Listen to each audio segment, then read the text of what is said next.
Ms. Lakshmi, thank you.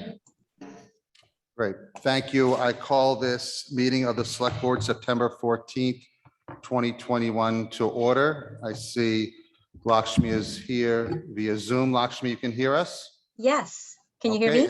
and we can hear you. Lovely. Great, thank you. Before we begin, I'd just like to take time to have a moment of silence.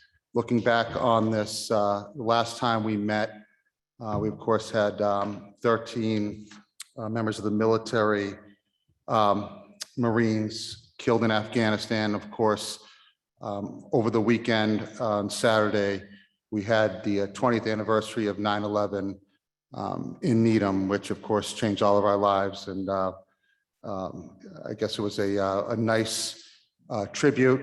I was away, had a family wedding, but I know Mary Ann and Dan were there, and I've heard such strong remarks about that day. So with that, I would like to remember the 343 firefighters lost, the 23 members of the police department lost, 37 members of the Port Authority, in the total 2,977 lost lives, including 4 who touched Needham. So with that, I ask for a moment of silence.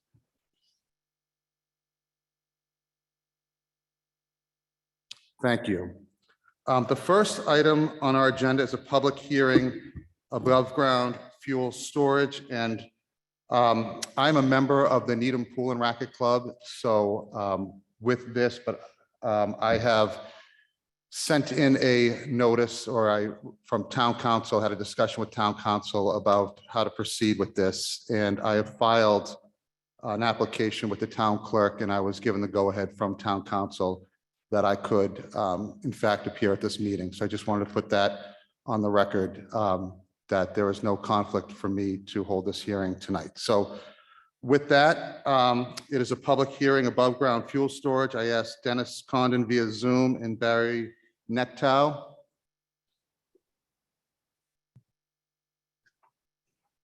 And we also have a representative from Eastern Propane. Okay, if you could please join us at the table.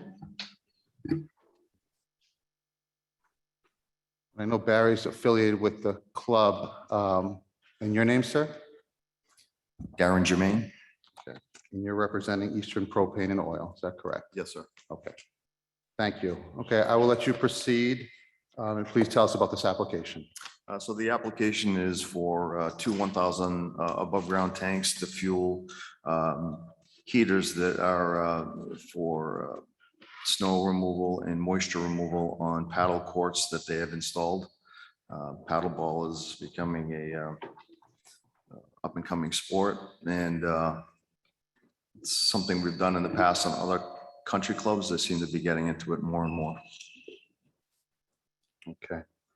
And Chief, is everything here in order?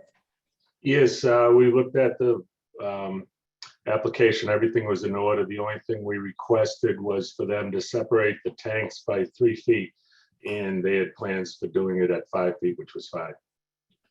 Okay, thank you. And for the members of the public, this application, we receive maybe 3 or 4 types of these applications a year for people who do not have the connection to natural gas in the street, but yet they wish to have a propane heating source. And when it is this size and gallonage, it comes to this board so that the public can weigh in on the application. So with that, your presentation is complete at this time, sir? Yes. Okay. With that, I'm going to open it up. This is a public hearing. If there are members of the public who wish to be heard, I will take the ones in the hall first, and then I will look to Zoom to see if there are any people who wish to be heard on Zoom. I ask that you please address me through the comments through the chair, and then please state your address, name and address for the record. So with that, I will open up the public comment on this application. Sir. And you can, the mic is right over there if you could. Thank you.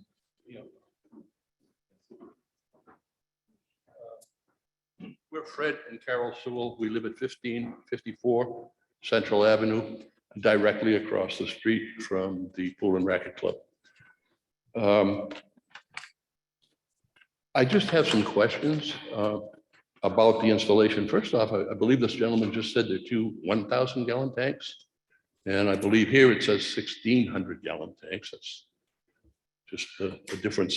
Yeah, on the application, we did put down for two 1,000 gallon tanks for a total of 1,600 gallons. So I think there was some misprint on that. Okay, so just so I can clarify, you're looking for two 1,000 gallon tanks? That is correct. For Two a to- 1,000 for a for- total of 1,600. Okay. Each tank will only handle 800 gallons. Thank you. Sir. Okay, Mr. Curtis. So are they 1,000 gallon tanks or 1,600 gallon tanks? So it's two 1,000 gallon tanks, but the capacity is 800 gallons each. So a total of 1,600 gallons of propane. Okay, that helps clear that up. The second question I have is, why is there necessity for propane tanks above ground when this gas runs right up the street?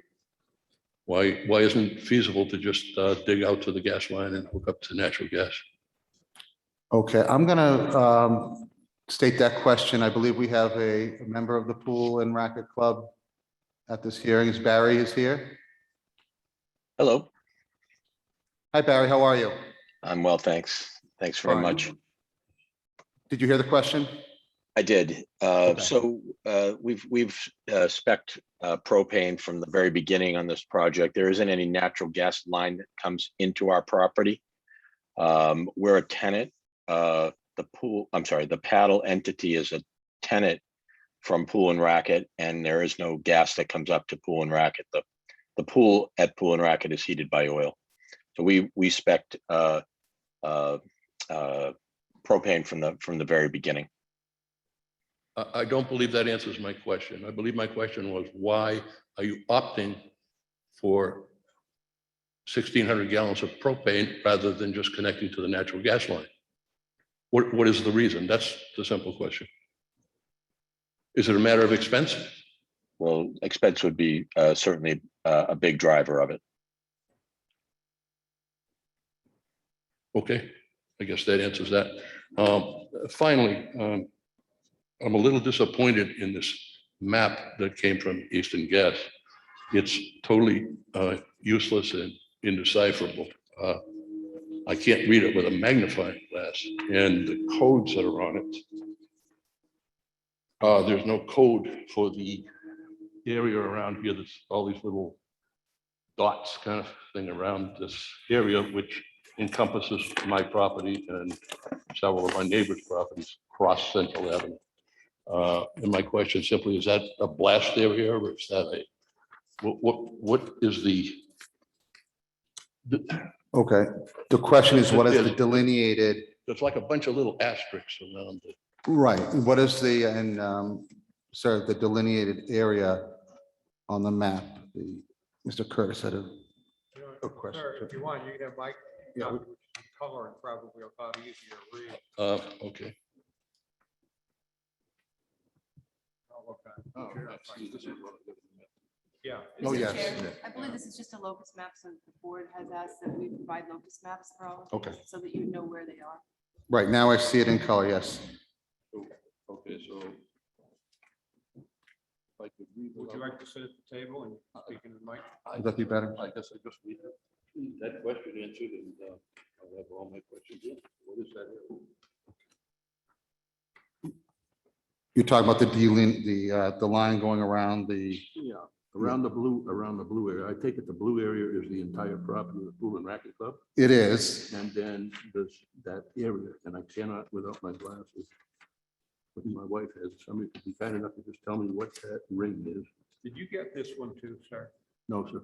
Why No, don't you take, it maybe, I think that shows the location on site. That's what you're asking. no, I think what he's asking, Mr. Matthews, is there's a green border around that, that is larger than the parcel. Yeah. And the question is, what does that green border represent? I think one would have to admit that that's rather. Agreed. Okay, that green line would be the abutters notification that was sent out. So whatever is contained or touching that green line was notified of this hearing tonight. That's my question. Okay, thank you so much. Thank you. Thank you all. Any further comments on this public hearing? Okay, with that, is any on Zoom? I can't see any hands raised. No, thank you. Okay, with that, I'll conclude that the public part of this hearing is closed. Discussion. I'll offer the motion to approve. We have I would like to discuss first. I'm sorry, Lakshmi, we have a motion and a second. Discussion, Lakshmi? Yeah, I was hoping for some discussion. I'm sorry, I couldn't hear you. I was hoping for some discussion. Yes, discussion to you, Okay. Lakshmi. Oh, have the thank floor. you. Thank you, Matt. So I completely appreciate the need for the heating services to the new services. I think it's great what you want to do in terms of the, snow removal and the needs that you have for the winter. My only concern that I will state here is that I think as a community, when we're trying to move to green sources of energy, and as we're thinking about climate change, and there are towns putting restrictions against allowing new natural gas and new fossil fuel construction. So my concern is that this is a big construction, and this is, a permanent delivery for this new service. And so I am not thrilled about constructing more for the promotion of fossil fuels, and if this could be done using green energy. So I know, you stated expense to even connect to natural gas, and it's certainly more expensive for green energy, recognizing that, but I think it's still worth it as a community of what we approve and what we deem fit moving forward. So I don't really have a question here, but I'll just leave it at that. Thank you. Your comment's been received, and I know later on we're going to be talking about the climate action plan, and maybe that would be something that could be addressed during those discussions. Further discussion on this application? Yeah, yes. Mr. Yes, Chairman. Mr. Matthews. Yeah, I offered the motion just so that we would discuss this. And we have these hearings on these tanks because they're a big kind of installation, fairly substantial. It's of a kind that didn't exist or was very rare outside of industrial applications a generation ago. But we do have, the main concern that people have when they come into the hearings, particularly people from the neighborhoods, is about safety. And we now get enough of these, 2 or 3 a year on average. And that's why you saw the fire chief come on and testify and talk about what he's done. We have standards that are actually somewhat beyond the state standards, which are considered safe for this. And we make sure that the applicant follows through them. We have the public hearing, but there's a fair number of these around town, and I wouldn't want to say that it's routine, because they ask the same kind of questions that the witness asked and others, but we do believe, I say that as a member of the board, believe that it's safe and that it is a standard piece of the kind of infrastructure that's used now. I think Lakshmi makes a good point that ultimately we're hoping to do many different things with our energy environment in this state and in the country. But right now, this is the ordinary way that people in town go about their business. We are later taking up the climate action plan. We'll be talking about some long-term planning to get to that in a systematic way. But this is a standard current technology for this purpose. It is shown to be safe. They've documented the fire chief's satisfaction that they're meeting the safety standards, both from the state and the additional rules provided by the town. So I'll be voting in favor of the motion. Thank you, Mr. Matthews. And just to clarify that your motion is for 2 1,000-gallon above ground propane fuel tanks, which differs from the text in our. Yes. Thank you. Mary Ann. Thank you. I am going to recognize, I know this is a question that often raises concern for many people. And we are working on a spec sheet that is sort of a safety facts spec sheet for people that we will have. It's not quite finished, but I know we're close. So it will be available, I hope, by the next one that comes to us. I think Lakshmi's point as it relates to fossil fuels is an absolutely valid question. And I do hope that that's something that the Climate Task Force will take a look at. The question of requiring installation of green alternatives for people is one that I think will need to be vetted in the community. Because as Lakshmi noticed, that it does imply that there's an additional burden on the taxpayer and the citizen for making that decision. And therefore, that's a discussion that we would want to have as a community before mandating for people. So I do think it's something that we need to figure out how that's going to fit within our overall plan for how we can make changes that move toward a neutral future for fossil fuels. Thank you. Thank you. And that is a topic of discussion for another day. And I know it's a long topic of discussion, and we have to proceed very carefully with those issues. So with that, we have a motion and a second. Since we have Lakshmi on Zoom, I will be conducting a roll call vote. Mr. Matthews, Yes. Ms. Balachandra, No. Ms. Cooley, Yes. and the chair votes yes, and that is a 3-1 vote. Motion carries. The motion carries. Thank you. Thank you for coming in. Thank you for coming in. Thank you. Thank you very much. Thank you, Barry. Thank you, Chief. Next item on the agenda is a public hearing application for transfer of all alcoholic license. We have Attorney Wilk here. If you please may come forward. And then we also have Mr. Rodriquez here for proposed manager. So with that, we have a full application. I know this is somewhat of a lengthy application and a lot of moving parts. So with that, I will turn it over to you to explain to the board and those in the public. Thank you, Mr. Chairman, members of the board. My name is Corey Wilk, representing Needham Lending Company, LLC, which is the entity that now owns the Sheraton Needham Hotel. So this application is, as the chairman put it, fairly complex with a lot of moving pieces. Not surprising, during the COVID pandemic, hotels struggled, particularly in suburban markets like this. And this hotel, over the course of that period of time, ended up in a deed in lieu situation where the lender took control of the asset and actually financed that and the operations to it. It was a fairly complicated acquisition, but there was a purchase price, so to speak. And so that is why you'll see in here Customers Bank listed as the lender for the lender.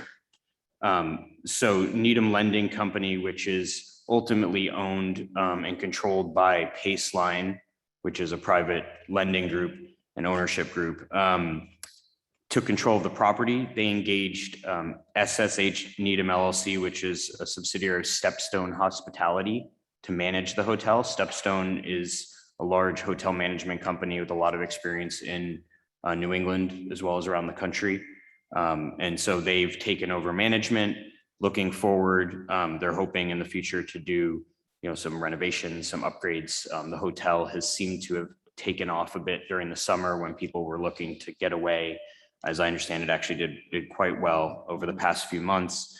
Sean Rodriguez is here, can answer any questions about himself. He's the new general manager of the hotel. He's managed other hotels in Massachusetts. He's held liquor licenses as the named manager of record in the past. In terms of the application itself, I'm of course happy to answer any questions you have. I think, one thing that is in here is a request to the ABCC for a waiver on disclosure requirements, just based on Massachusetts liquor laws require disclosure of every individual that owns any interest whatsoever in an asset. And so anytime you have a company instead of just an individual or family owning it, it gets complicated when you have an equity fund like Paceline, and there's potentially thousands of limited investors. There's no way for even me to know who they are. So we would, as we do often, confirm to the ABCC that there's nobody who owns more than a couple percentage points. There's no individual that controls it. And any of the people that do have significant ownership or control, those individuals we do disclose, as we have. And so I think, and then there's also a pledge of the liquor license in favor of the lender. Mhm. And I think that's everything, but of course, I'm happy to answer anything. Great. Thank you, Attorney Will. Mr. Rodwick, you were the manager of record before. What's your experience on this application? Yep. So I have been a general manager for the last 13 years of my career.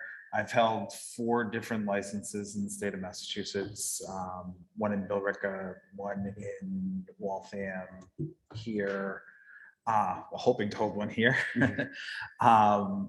Yeah, so I came up through food and beverage, so I was a bartender and a restaurant manager and a banquet manager. So very well versed in the laws and regulations that ABCC has us follow.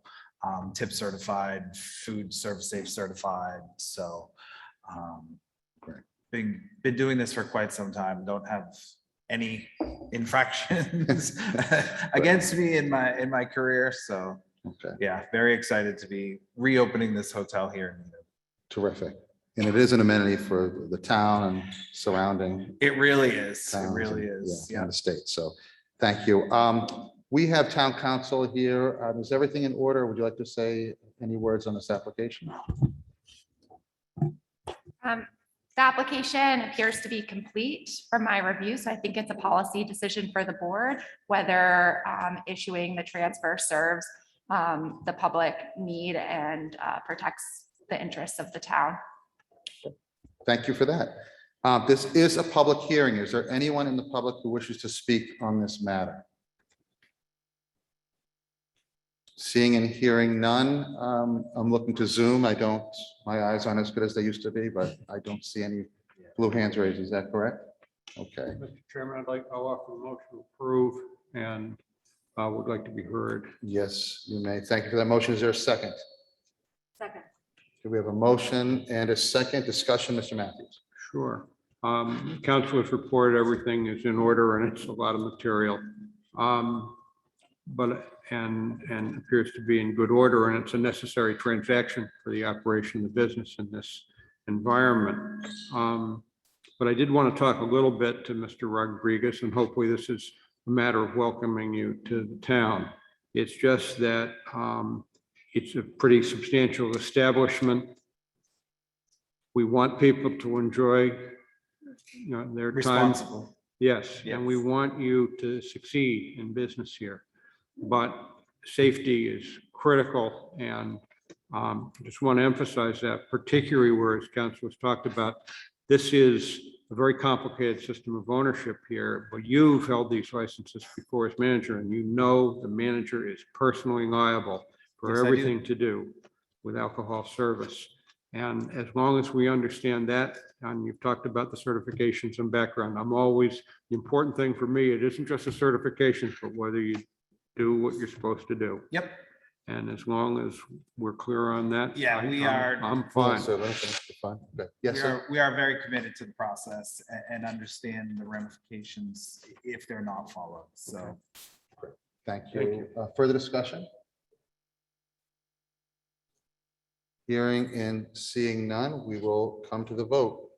Mr. Matthews? Yes. Ms. Balachandra? Yes. Mr. Nelson? Yes.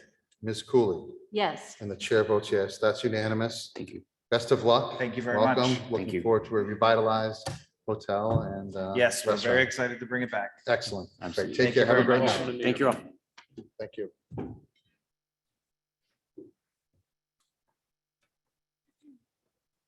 It's after 6:20. Is there any motion for the consent? I move the consent agenda, consent and appointments. I second that. Okay, we have a motion second and discussion on the consent. Hearing none, we come to the vote. Dan, Yes. Mary Ann, Yes. Marcus, Yes. Lakshmi, Yes. and the chair votes yes, that's unanimous. Thank you. Next item on the agenda is a notice public hearing, dangerous dog hearing. Before we begin, this is an emotional application on both sides. Of course, someone with a pet dog, which dogs, as we all know, are part of the family. And then on the other side of the coin, we have some victims who had dog bites. And of course, that is an extremely traumatic experience. So just with that, as we move into this hearing, I just want to put that kind of word out that you just have to be patient, understand this is an emotional issue.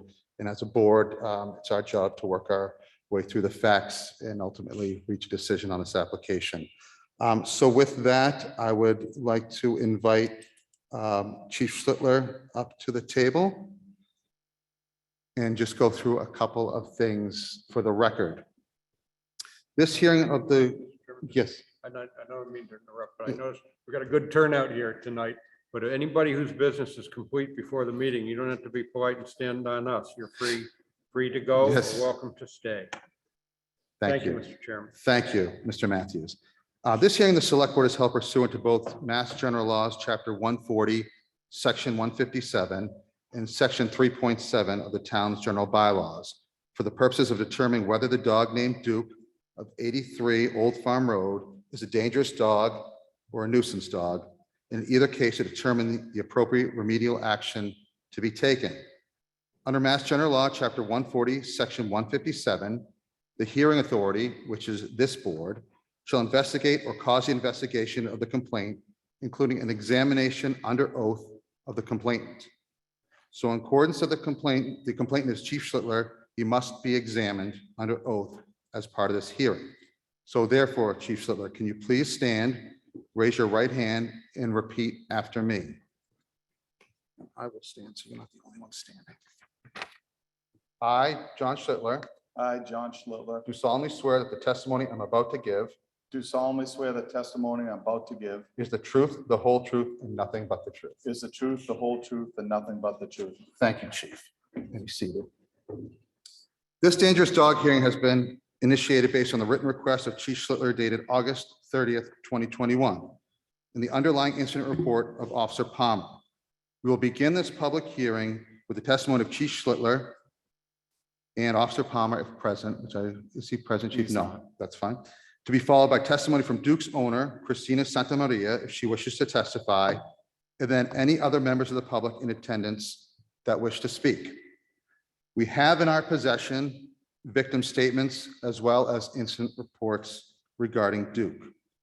Prior to hearing from Chief Schlittler, I want to summarize our authority briefly under Mass General Law, Chapter 140, Section 157, and our own bylaw.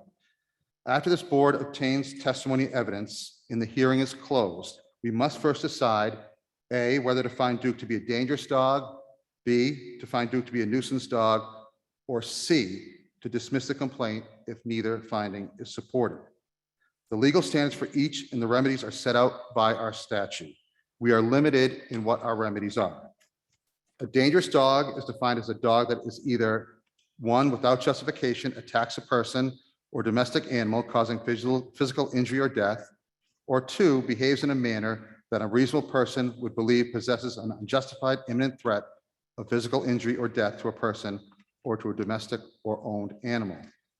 If we find it to be a nuisance dog, it's defined as a dog that, one, by excessive barking or other disturbance is a source of annoyance to a sick person residing in the vicinity, or two, by excessive barking causes damage or other interference, a reasonable person would find such behavior disruptive to one's quiet and peaceful enjoyment, or three, has threatened or attacked livestock, a domestic animal, or a person.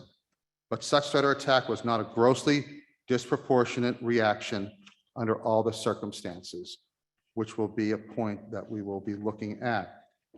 In closing, from my point of where I'm speaking, we have multiple remedies. I won't go over all the remedies, but they're described in Mass General Laws, Chapter 140, Section 157, in the event that we find the dog to be a dangerous or a nuisance dog.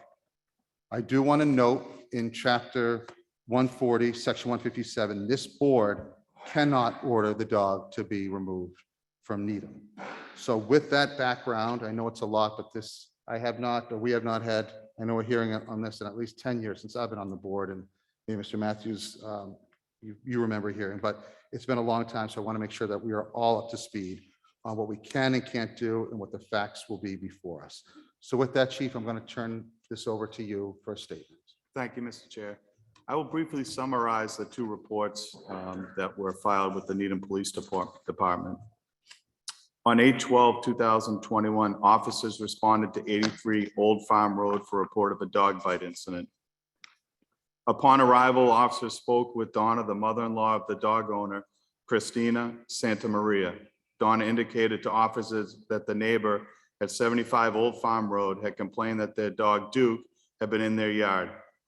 Chase, who is one of the Duke's caretakers owners, went next door to talk to Roberta Redpath, the neighbor, to see what happened. At that time, Duke was in the house at 83 Old Farm Road. While Chase was speaking with Roberta, Donna let Duke into the backyard of 83 Old Farm Road. Unknown to Donna, Duke had made a hole under the fence and re-entered the yard at 75 Old Farm Road and attacked the homeowner. Duke bit Roberta on the right hand and right upper leg, causing several puncture wounds to both areas. Roberta drove herself to BI Needham prior to officers' arrival. Officer Palmer spoke with Christina over the phone as she was currently out of state. Miss Santa Maria was informed to have Duke quarantined for 10 days on property and was instructed to have the dog muzzled when outside. During the follow-up with Miss Redpath, she indicated to officers that she fears Duke and has for some time and does not feel comfortable with the dog next door. The second report was filed on 8/18/21. Miss Yablonsky came in to file a record request for a past dog bite. Unable to locate the report, Officer Palmer took the information and filed a report of the incident that occurred on 6/13/2021. There was a clerical error within the police department when the information was transferred from 88 Chestnut Street to the Hillside Ave station, that it wasn't appropriately forwarded, and Officer Palmer did not receive the information in a timely manner. Officer Palmer took the report, and in that report, Ms. Yablonsky indicated that while she was unloading groceries from her car in her driveway, she was attacked by the neighbor's dog Duke from across the street at 83 Old Farm Road. Ms. Yablonsky indicated that Duke attacked her from behind, biting her 4 times on the back of her left knee. The dog's owner, Christina Santa Maria, was able to gain control of the dog and pull it away from Ms. Yablonsky. As I indicated in my letter, I feel that the 2 unprovoked attacks and bites in a short period of time do pose a public safety threat to the neighborhood. Thank you, Chief. Are there any questions at this time for the chief? Okay, I guess I do. yes, In terms of how the board should proceed, based on what you've given to us, what do you recommend for a course of action for us? I know the dog owner is currently working to try and find a shelter for the dog. I think right now that's probably the best approach. I do believe that if the dog stays in the neighborhood, that because these attacks were unprovoked, and a lot of times when we have dog bites, it's from a neighbor or somebody walking up into the dog space, where these were 2 unprovoked attacks that were not located near the dog's residence. I do fear that this may happen again, and it does pose a threat. Is this a matter that where we might continue the case? Well, If Mr. there- Matt, I guess that's the question. yes, I Just think trying that to the understand. next, we're going to hear from the dog owner next, so I think we'll hear some testimony on that, but I didn't know if there were direct questions based on that testimony that we had at this point. Okay, I guess, Yes, and not to, go on. I guess, because I know the owner will come up and there may be some other discussion. I guess I'm trying to sort of find the path here. Something, people love their dogs, and I'm sure that we will hear that from the owner. On the other hand, we've heard about something that we cannot allow. And so I need, and there's discussion that, and I understand we don't have the authority to order the dog out of town. In any case, you need to know that if the dog is going to go somewhere else, it has to be to a safe place and not have this repeat itself somewhere else. So I guess I'm trying to understand the path as I'm listening to the presentation. right, and I guess we have a host of options available to us, except for, of course, relocating the dog. I think ideally it would be to continue this if we are under some type of assurance that this dog can be rehomed somewhere else safely. Otherwise, it would be up to us to impose these conditions on the dog owner. But again, with that, I would like to I hear. think that is kind of, Yes. that answers my Okay, question. I would Thank like you. to hear now from the dog owner. Miss Santa Maria, if you could please approach the table. Yes. Welcome. Can I remove my Yes, name? you may. And just please state your name and address for the record. Christina Santa Maria, 83 Old Farm Road, Needham, Mass. Thank you and welcome. I know it's a very difficult situation that you're in. Please do not be intimidated by this board. We are all Needham residents and everyone here is looking out for the best interest of Needham. So I understand what it's like to come before a board, especially with such an emotional situation. So take your time. You heard what the chief had to say in his remarks, and I just would like to hear from you directly. Thank you. Thank you. Thank you for allowing me to present this evening. In many respects, my neighbors and I are on the same side. Not all of us, but some of us. Before I get into the details regarding why we care and love for Duke, I want to get straight to the point. While we would much prefer to see Duke live with us and our family, we are also very aware that Duke's continued presence will distress some of our neighbors, and we empathize and respect that. We have therefore decided to seek another home for Duke.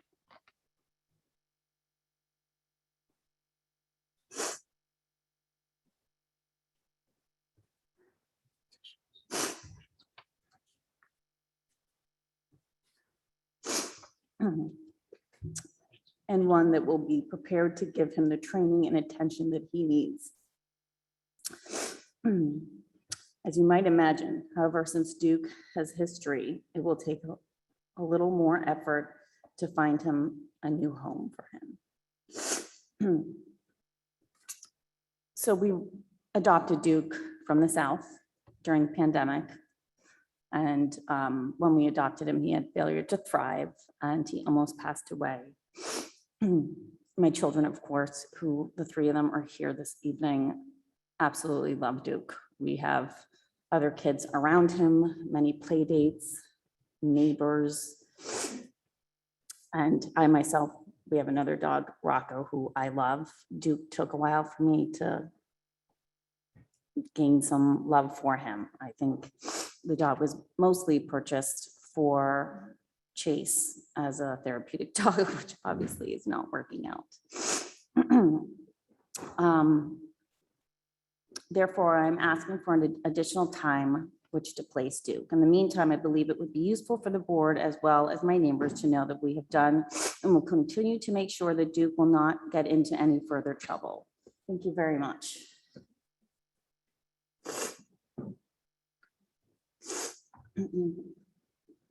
I have two muzzles here. I have a mesh muzzle and I have this box muzzle, which both of them seem to work, and we use those on our walks. Only adults will be walking him, not during high traffic times. We walk Duke usually around 9:30, 10 o'clock. The kids and I usually take a walk together around the neighborhood. Reinforcing the fence, Duke currently would have to dig about 3 feet before he could get underneath, especially to Roberta Redpath's yard. Also in the corner where our 4 properties meet, we have put up, there was an older fence. I really don't know why it wasn't replaced, but it's a 6-foot solid fence, not going anywhere. And I have pictures. I can turn my phone off. It's off right now, but I could show you those. We will have him on a short leash. We don't have any extendable leashes that we walk him with. I am outside with him, or the kids are outside with him when he's using the bathroom out back or he's playing with Rocco. We have also ensured a shock collar, which we prefer not to use, but it is on at all times and charged.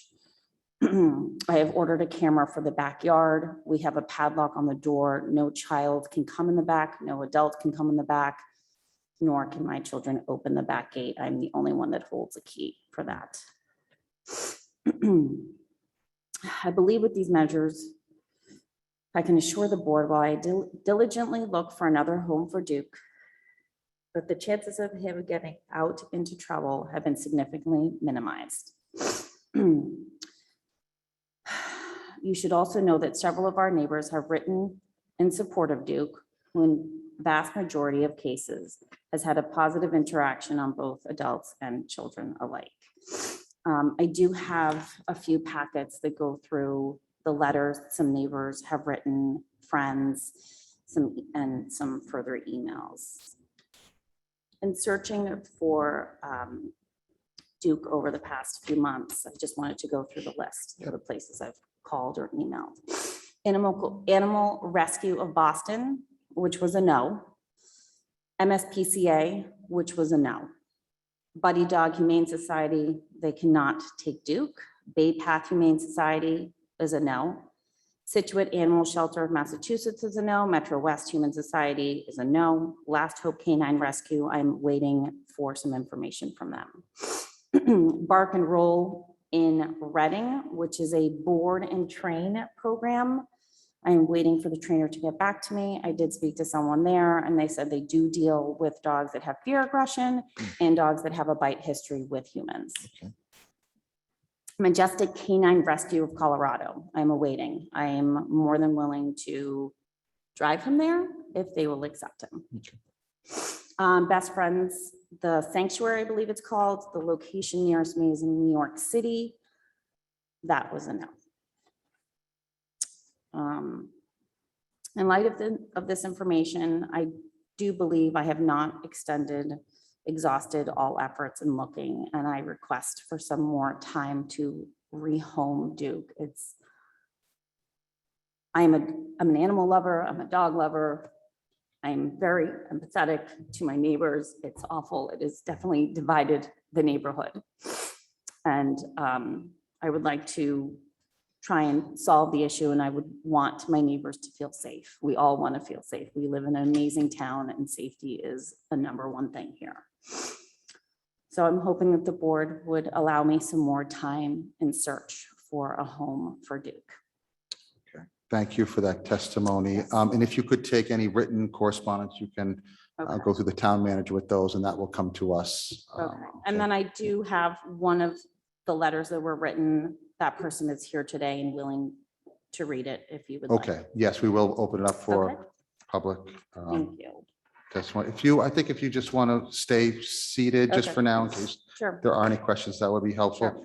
Chief, just before I open it up to the public, Ms. Santa Maria is doing what you said, the muzzle and all the things to try to keep this dog restrained. And I know currently there is an order, is that correct, that was given to her that she must Have the obey? dog muzzled. Okay, so it's have the dog muzzled is number When one. outside, correct. When outside, and it seems like more is trying to be done to have this dog safe. But of course, this is an issue of public safety, and as you noted, that's really what we're here for, to make sure that we make the right choices for the public. And we understand that your request is to extend this in order to find a shelter or home for Duke. So with that, I would like to open, this is a public hearing, open it up to the public. And if you just can approach the microphone and state your name and address for the record, that would be helpful. Thank you. Redpath. I live at 75 Old Farm Road. I was attacked by Duke, and I would very much like to read my comments. I would appreciate it. Actually, Please. if I could sit at a table. Sitting is fine, or standing, whatever's more comfortable. Thank you. Thank you. And I know how hard this is, again, as a victim of It's dog very bites. hard. So please Yes. take your time, and we're here to listen. I first began to feel threatened by the behavior of Christina's dogs in the late winter, early spring of this year. I had also adopted a dog, and as soon as the weather permitted, we would play and spend time together in my backyard. If Christina's dogs were out and sensed any activity on my side of the fence, they would run and jump against it, barking aggressively and causing the fence to wobble.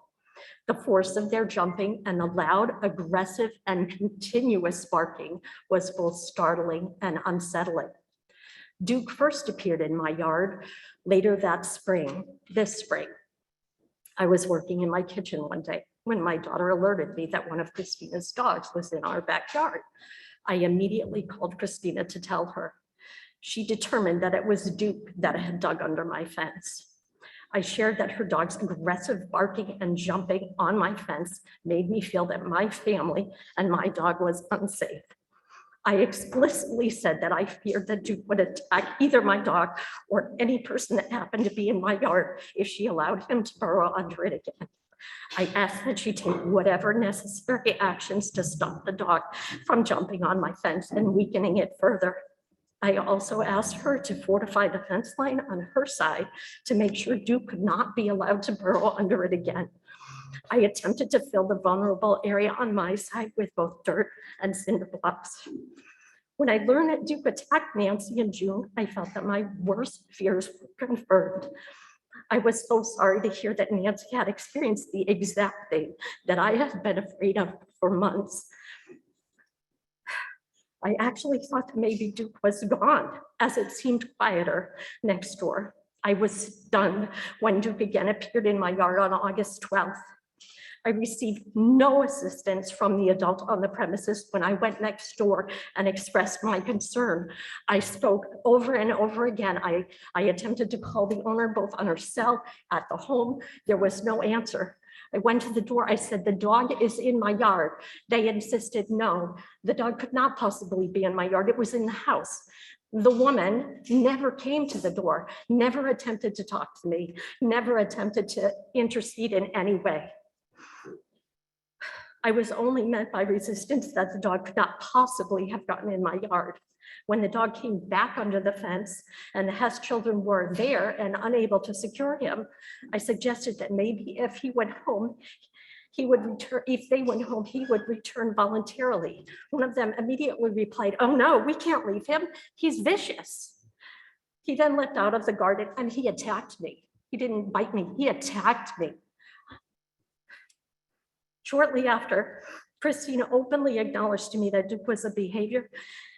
His behavior was dangerous and a cause of great stress to her. That being said, she would make no commitment to when he would be removed. I asked her to share information on her homeowner's policy, and she has been unwilling to do so. I asked her to reimburse me for the $230 expense I was charged after visiting urgent care. I have not received a payment from her. She has done nothing to stop the dogs from barking and lunging at my fence when they hear my own dog and any other dog in my yard. I believe she only recently, like this past weekend, did something to the corner of the yard to reinforce that area.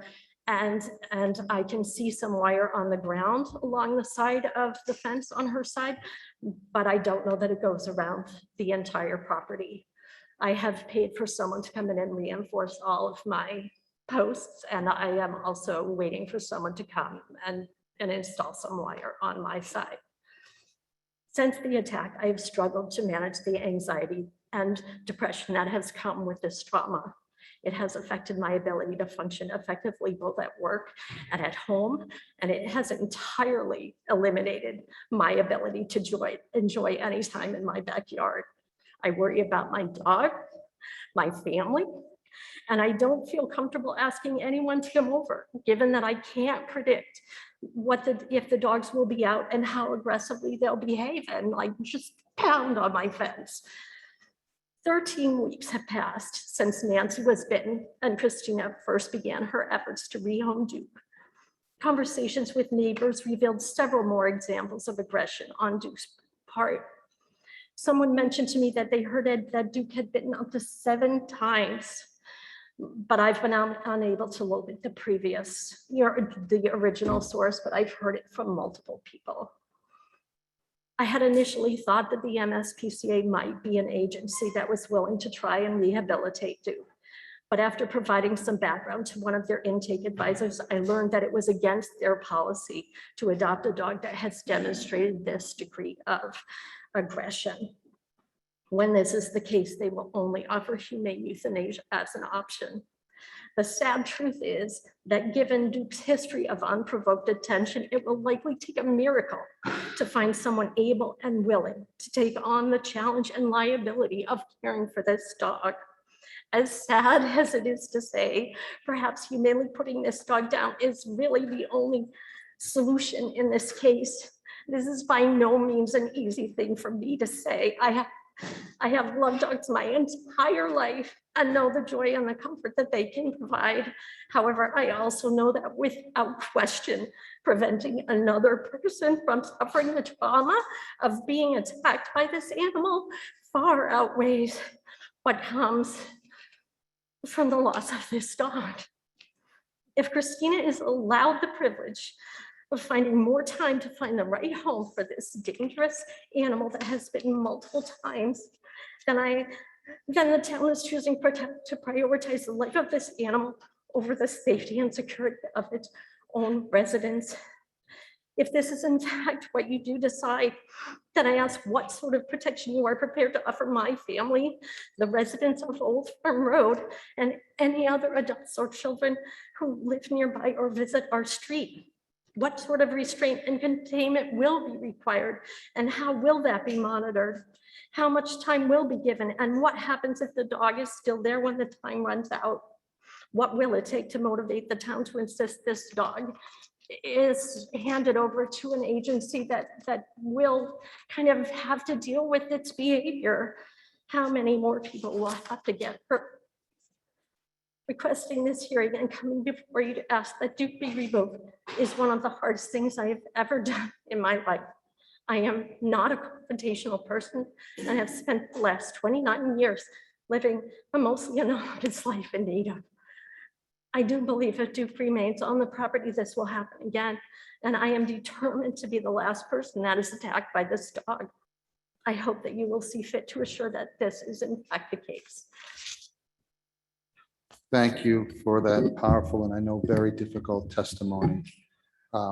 You may leave. Thank you.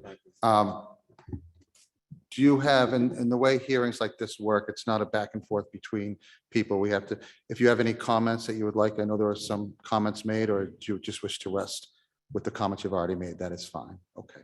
Thank you. Yes, sure. Have you notified your homeowner's carrier about this? Yes. Okay, and has that information been, that contact information been provided to Ms. Redpath? No. Is that going to happen? Sure. Thank you. Thank you. Is there any other member? Yes, ma'am. You may either approach the microphone or you come up to the table, whatever you're comfortable with. My name is Nancy Oblonsky, 82 Old Farm Road, and I'm the first victim, Roberta being the second. As Roberta mentioned, Duke first appeared in her yard in the spring. She discussed with Christina that she and her family felt unsafe with Duke's aggressive behavior and felt Duke would attack either her dog or someone else. In early June, Duke appeared in my backyard and threatened my daughter-in-law, who was 9 months pregnant and walking in our backyard. The dog was off leash. My daughter-in-law ran into the house shaking and terrified and told me a vicious, aggressive dog was in our backyard, threatened her, and she was afraid to go outside. Luckily, my son was outside landscaping and was able to move her safely into the house and chase Duke from our yard. I did not mention this incident to Christina because at the time, I was not aware that Duke had threatened Roberta. Roberta's worst fears were confirmed when I was attacked on Sunday, June 13th on my driveway with Christina and Carl Harmon directly across the street on Christina's driveway. I had just come from church and Trader Joe's and was unloading groceries in my front seat, bent over, when Duke grabbed the back of my knee and bit me 4 times. I didn't see the dog coming, but Duke was roaming free.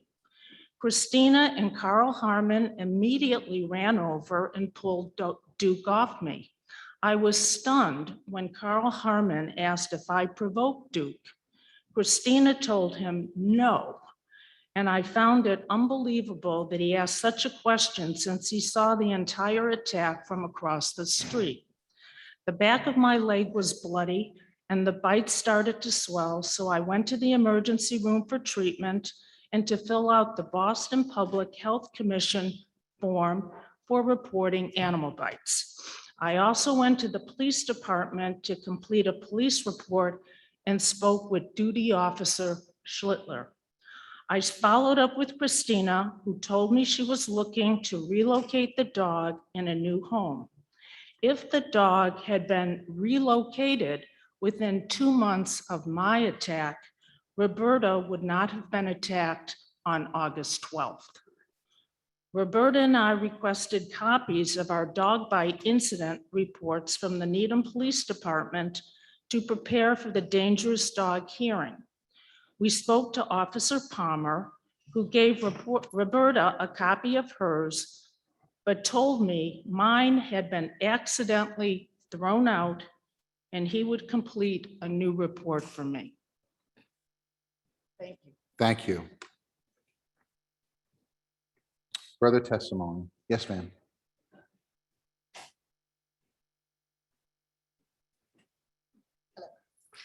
I'm just here to say something about Duke. Yes, just your name and address for the record, please. Jenna Walker, 58 Longacre Road, Needham.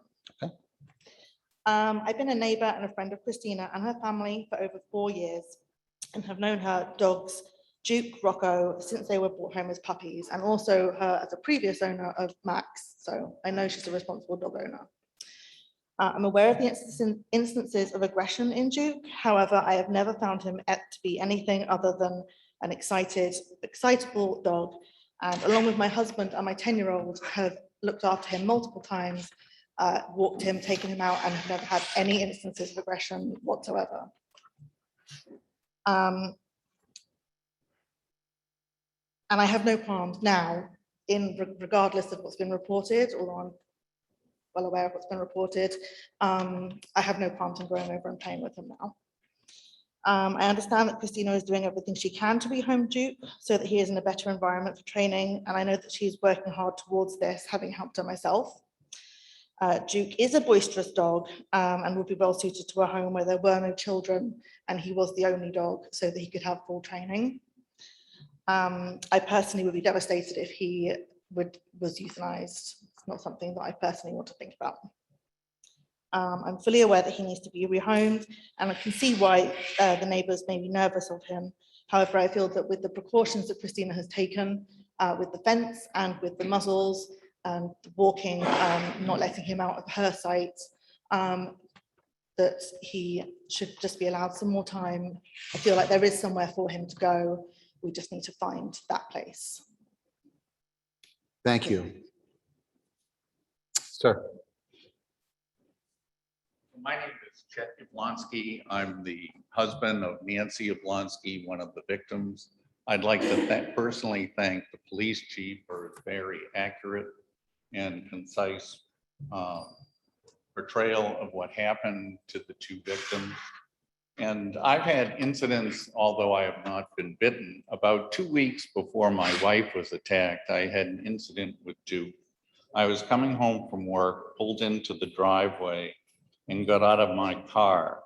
The dog immediately charged at me, barking aggressively. I was carrying a computer bag and I used it to push the dog back and keep it at bay. I walked into the garage. The dog charged into the garage after me with a very aggressive snarl. I quickly went into the house, closed the door, and waited until the dog left and secured the garage door. The 2 youngest children were there and tried to call Duke and restrain him, but he paid no attention. This was one of the many times the two dogs were not on a leash. About a week after my wife was attacked, I came home in a similar situation, got out of the car, and one of the dogs charged at me while I was in the driveway. Christina was in her yard and I yelled at her, "Get the dog away from me." And the dog eventually left. But this is another example of blatant disregard for the leash law. And there are a lot of promises that things will be different, but we feel it's irresponsible and dangerous for this dog to remain in our neighborhood. And I think a short period of time to relocate the dog is one thing, but this idea that all of a sudden there's going to be a dramatic change where we have months of aggressive behavior is not right for the neighbors. Thank you, sir. Could I? Yes. Just to his last little bit about the dogs repeatedly getting out in our home now, inside of our home, on the back end of our cape. If you face it, there's the main front door and another door on the left that faces the street. From the kitchen side back, there are double gates. So the dogs cannot approach the front of the house. We have realized that the sunroom, where they spend a lot of their time, is one of the places that if a child opens the door, they have escaped out. The door is no longer used. And now there are double gates to keep them on the back end of the house. The only time the dogs are allowed to be with me is in the evening, doors locked. There's nobody else leaving the house or coming to the house. Have you had any incidents in your home with your family, children? None. Thank- Okay, let's go. Mr. Shaughnessy? Can you hear me? Yes. Hi, thank you. Sorry, I'm sorry, can you still hear me? I gotta. Yeah, do you have video that you can supply? I can't, but I'll Okay, make. that's fine. You can. I'll make my remarks short and to the point. I appreciate you guys having us here. I will agree that this is. I'm sorry, Mr. Shaughnessy, if you just state your address for the record, please. Yeah, thank you. I'm a neighbor of Christina's. I live at 89 Old Farm Road, so I'm opposite of Roberta. So I'm on the other side of Christina's house. And we've been here for almost 20 years.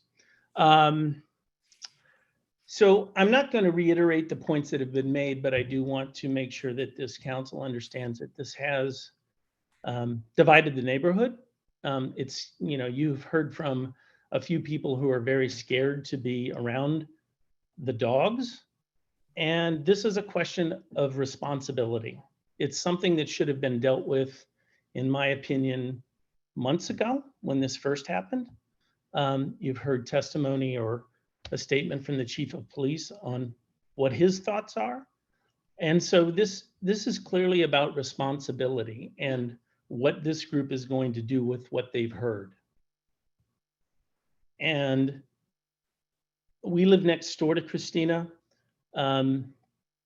We have had a good relationship with Christina, and this has damaged that.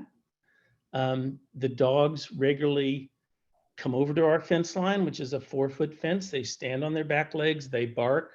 When we ask Christina to come out and deal with it, she does, but that's reactionary. It's not preventative. And we see the consequences of what happens when the dogs get out, and we just can't allow this to continue in the neighborhood. So I'm a dog owner, I'm a dog lover. I like to think of myself as a good neighbor, but we can't have this situation continue. And it's the owner's responsibility to deal with this, and now it's the town's, because when it happens again, it won't only be her responsibility, it will be the town's.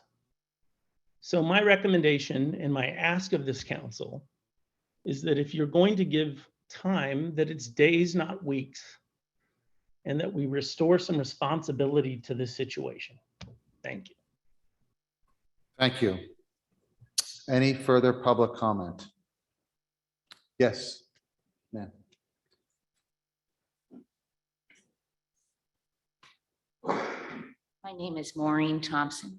I live at 67 Old Farm Road, next door to my good friend and neighbor, Roberta.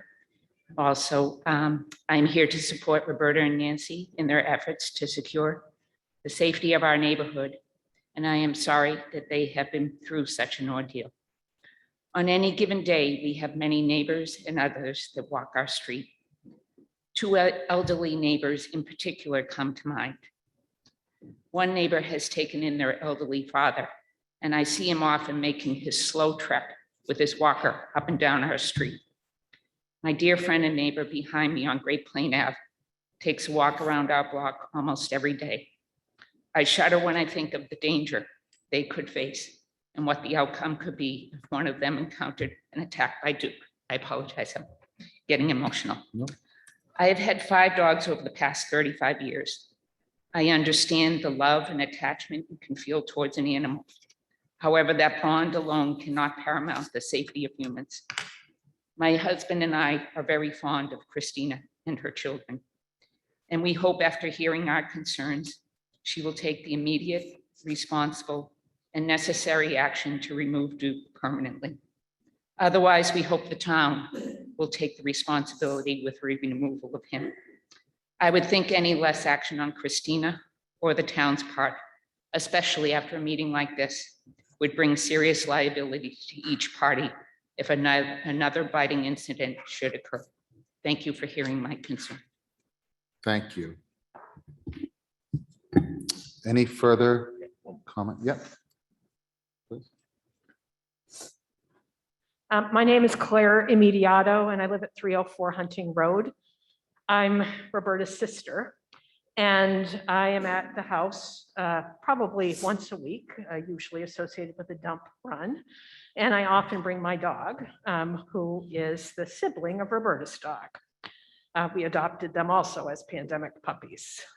When I have gotten out of the car, the dogs come lunging at Christina's fence, and the fence was very insecure coming out to the street. Now, I'm not talking about the yard because I'd be in the driveway. And I mentioned this and was told that it was, you know, not of a great concern, that the dogs weren't going to kind of break through. So I share the concerns addressed earlier about responsibility and taking this seriously. And I'd like to say to the kids how sorry I am that they find themselves in this situation. But unfortunately, you know, 1 in a gazillion dogs can't be saved because there are these issues. And what Roberta did not tell you is that we have had that experience. When her husband was dying of cancer in 2003, we adopted a dog that immediately became threatening in terms of its interactions with people in the neighborhood. There were no incidents, but we were concerned sufficiently to consult an animal behaviorist who said that this dog had not been properly placed. And so with great regret, because there were of course joys in having a rambunctious big puppy, we surrendered it back to the adoption agency where we got it. Now, we fortunately were not faced with the euthanasia choice, but I think that this has to be considered in terms of what is realistic for what people have reported to you in terms of the risk relative to the benefit. And kids, I'm just so sorry. I'm so sorry for you that this has been. Ma'am, if you could please direct any comments to me. I just Understood. think there are other parties involved here, and I want to be mindful of that. Thank you. Thank you for Thank you. hearing me. Any further comments? Okay. Hearing and seeing, oh, I'm sorry, sir. My name is Jonathan Braley. I live at 68 Old Farm Road. I'm down 2 doors and across the street from Christina. And I just want to kind of reemphasize what Mr. Shaughnessy said. We all appreciate how painful this is for a family to lose a dog they love. We appreciate how diligent Christina has been to try to find an alternative place just for the dog to be taken to. But with every no that comes, I believe the likelihood of finding an appropriate place goes down. We began this hearing with you telling us that you don't really have the authority to remove the dog now. I can only ask, as Mr. Shaughnessy asked, that if there's more time granted, it'd be a matter of days, not another 3 months, risking the kinds of potential problems that we've heard about, given that everyone here agrees this is a dangerous dog. And a lot of time has already gone by. So I hope that whatever action is taken, even if you can't take it tonight, it's done quickly. Thank you. Thank you. Any further comments? It's hard to see with this monitor, but thanks for helping out. Okay, hearing and seeing none, I'm gonna open it up to the board. Just before I do, there was just a question on remedies, and there is a list of it being restrained and confined, and we have a list about 5 or 6 7 options if we find it to be a dangerous dog. And one of them, of course, is that we can request that it be humanely euthanized. So that is within our authority, but we cannot order the dog to be removed from Needham. So with that, board discussion. Yes, Marcus. Yeah. Thank you for being here, everybody. We really appreciate everyone's comments and understand how delicate this is. One question I had for Christina, as far as keeping the dog indoors, I know it's been going out to the yard and whatnot in the back. How, I guess throughout the day, how often and how long can you keep the dog indoors? Is the possibility of just bringing it out just for walks, bringing Duke out, or does he have to be out more often? I'm just trying to figure out, as far as options, if more time was given, what is going to be the likelihood of Duke around the neighborhood, and how often will that happen per day? Around the neighborhood or? Or out in the back? backyard, either. or, Okay, Yeah. so around the neighborhood, we realistically probably take 3 walks a week or less.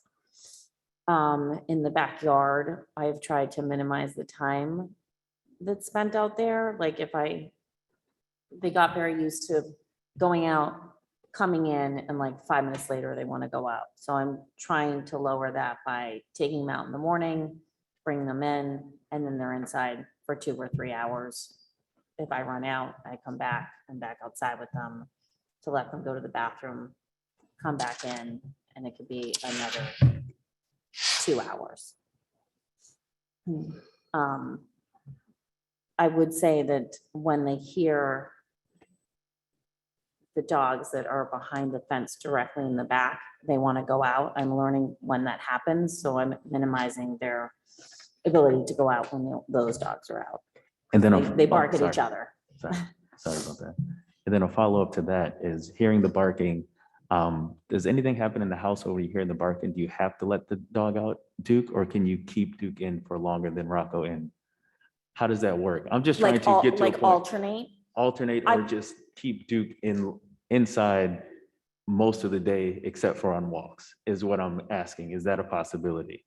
Just because what I'm hearing, and when I think about the 3 feet that you said he had to dig in order to get to the yard, is that still a possibility? And when it happened the first time, how long did that take before to notice that the 3 foot hole was dug? On that side of the fence, Yeah. it's playground mulch because our swing set's there. So it's was easy for him to just dig, and then he could get under. Now there is that wired fence that comes out 3 feet further out to harder, I guess, dirt that would not allow it to be very easy. He'd have to like dig a cave, like a tunnel, to go underneath on that side. Okay. As far as taking turns or having to go out less, I'm obviously very open to that and can do that. Yeah, further? No, You're you good? go You're all set? Okay. Further discussion? Mary Ann? Christina, I'm curious how long you've been at this rehoming process, when you started? And do you have an expectation for when you'll hear a response from I think there were 2 that you're still Let me waiting to just hear go over from? The ones that I said to you. As far as bark and roll, I would think in the next few days, they would be able to tell me if they could take him. And that would just be for board and train to hopefully rehabilitate him, not to keep him, but to help with the process of rehoming him. So that could be 2 weeks that I send him if they accept him. And they do have some other connections of people for rehoming. So I am waiting to hear back from the trainer. Yes. So if you were to go to board and roll or whatever, your expectation is at the end of 2 weeks that he would be coming back to you, or that he would stay there until he were rehomed? I would Until hope he's that he would stay there and be rehomed if they Okay. can Yeah. take Duke. Okay. And then the other one Is Colorado is maybe? Majestic Canine, yes. And that would be to just take him there. There's no, And do you have any anticipation, like when did you reach out to them? When do you? I would anticipate? hope in the next like day or two, bark and roll, they're in Reading. I can't foresee that to take more than another day. They said they would get back within 48 hours. Okay, thank you. Thank you. Dan? Yeah, I guess and if I can, I want to ask, I think, a town manager question. because Go I'm ahead. really trying to find what we can do to, there needs to be, the peace and the safety of the neighbors has to be protected. Dog has to leave the neighborhood permanently, and that has to happen promptly.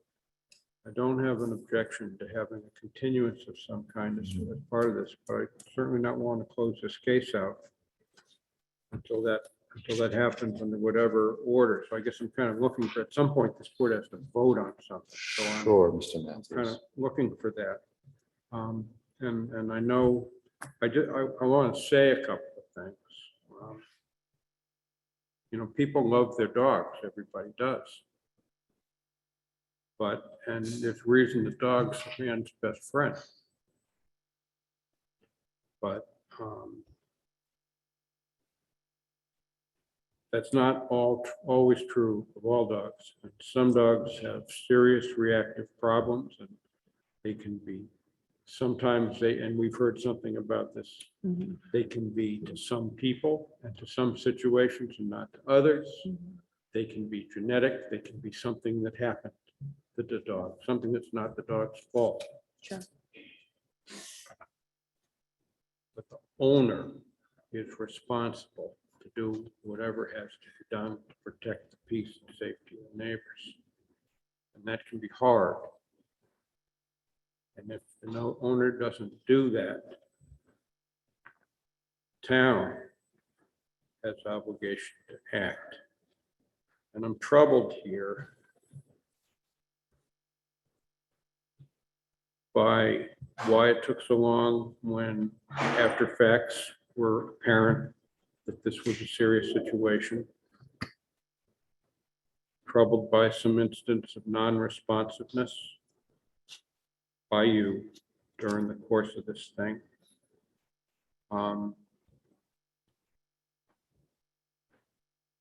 The failure, yeah, it's no fun to have somebody make a claim against your insurance. But that's the problem of the claimant and the insurance company, not you. This is serious, and it only makes matters worse for the people that were hurt if they had to jump through hoops over it. And this is something that, and it's, you know, this is a town of neighbors.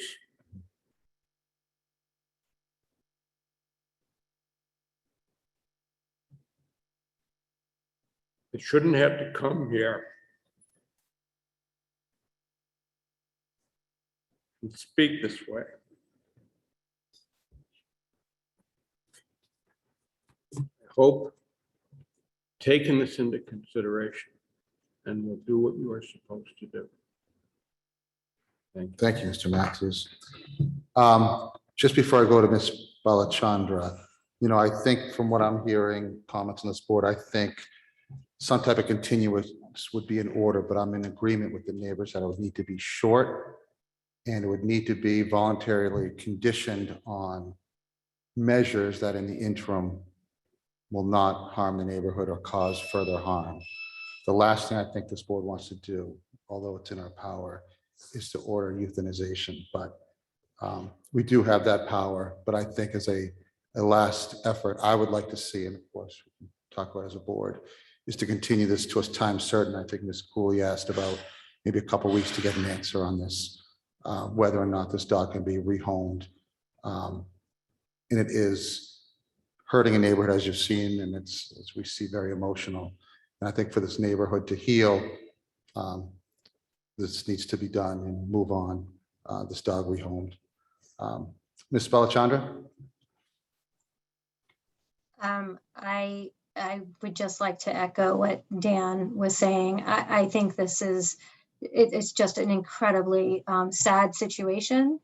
And, you know, where, you know, that it has to come to this is, I think, just, it's incredibly unfortunate.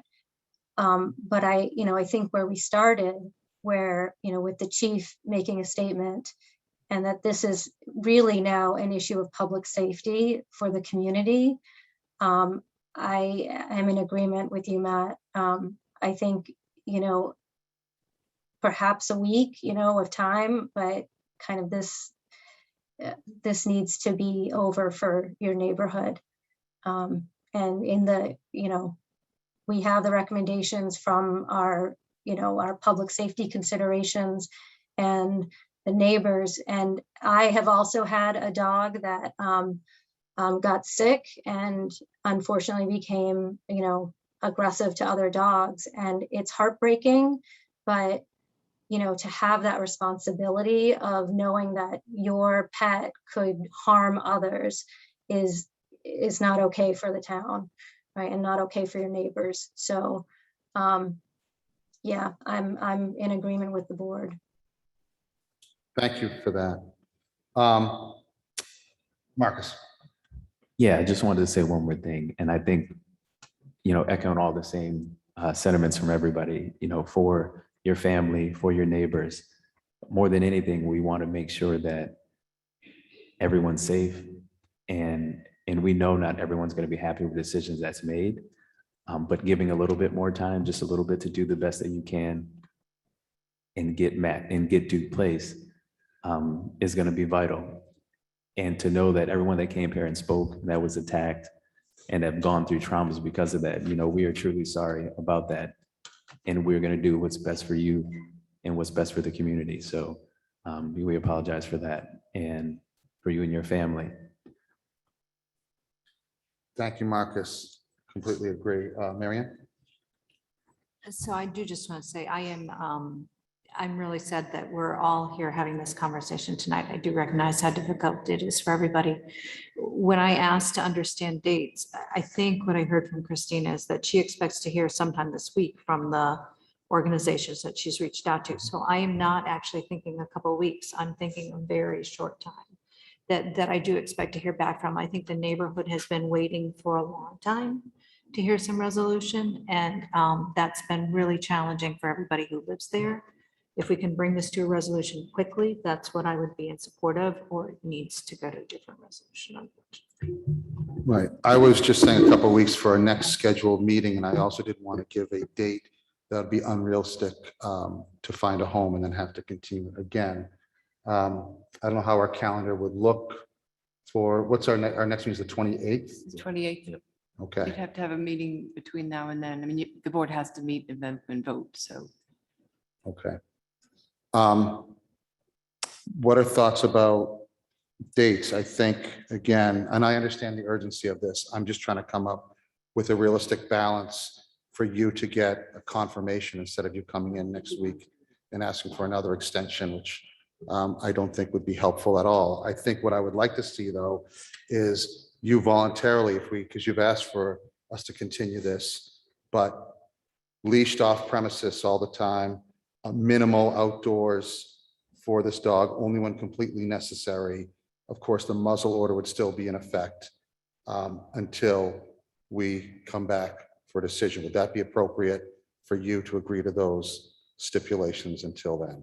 Yes. Okay. So I think with that, I think it would be wise if we could, I think with those assurances, to try to put this off, but Ms. Cooley, I'll listen.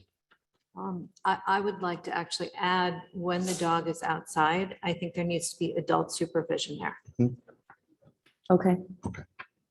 And I think if that could get us to the 28th, I think that might do. So Marcus? Yeah, And then again. I'm good with going, just procedurally keeping the case open until the 28th, the understanding that you're gonna act promptly. Forthwith, right. It's not, we want this done in days. Can be. Right, exactly right. I would like to not have the meeting at all on the 28th and just hear that this dog has been rehomed. Marcus? You said one necessary. Can you just specify? As one of the stipulations, so just for. I think for the bathroom, right, going out to the bathroom. Okay. Would be when necessary. Was that, So no walks, I just want to be clear. that's correct. Okay. Ms. Sure. Cooley? I was just going to ask if the chief had any other things that he thought we should consider. Okay, great. Chief? I think as long as the restrictions that you've stipulated are clear, I'm comfortable with those because I think they're restrictive. And I know that Ms. Santa Maria has been abiding by the restrictions that we put in place, and I'm hopeful that she will continue to do that. But as long as there are clear restrictions put in place to make sure that the neighbors are safe, is important. Okay, thank you. Ms. Cooley? Or you, oh, I thought you were raising your hand. No. Any final comments, Lakshmi? Yeah, one last comment, Matt. Thank you. I think that's, so the decision is that the dog has a new place by the 28th, right? That's what we're stipulating. And while the dog is still there, it is on leash, it is muzzled, it is not out alone. It is completely in adult care and supervision when outside, is until that point. And so at the next meeting, the dog there should be a new place, correct?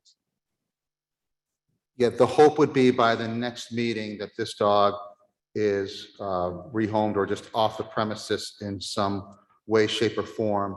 If not, we would continue this hearing, or the hearing would be continued to that date, and then we would have to make a decision whether or not it's a dangerous dog or a nuisance dog, or neither of those two. I think it's clear probably where that's going to head, and then it will be up to us to impose conditions that would be harsher, including but not limited to euthanization.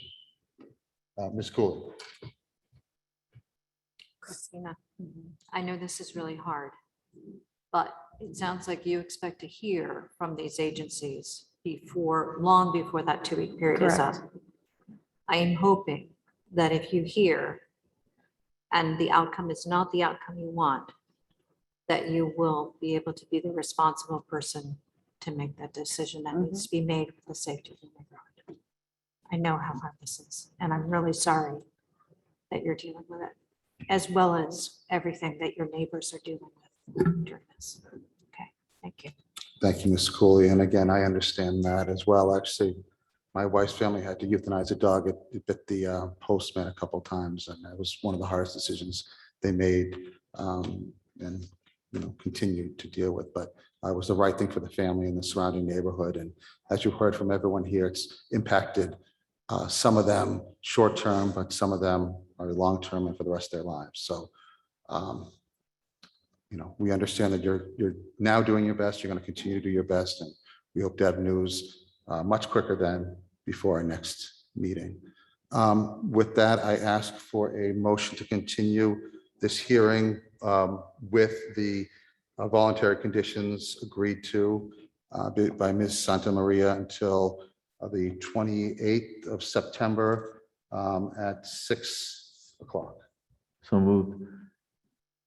And do we have a sufficient record of what those conditions are? I'm hoping we have those. We have a recorder and minutes. All right. Yes. Is that a second, Mr. Matthews? Yes, it is. Okay.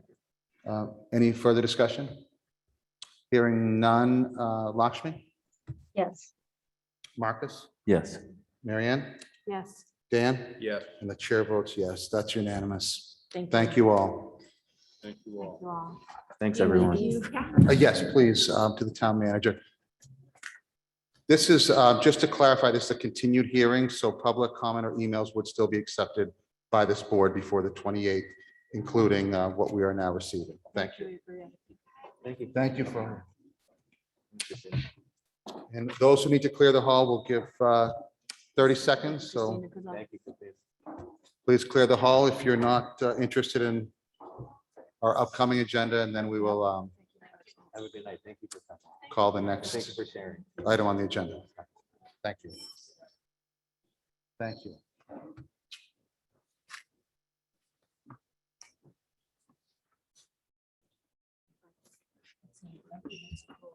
Yeah, I will. I just want this dance.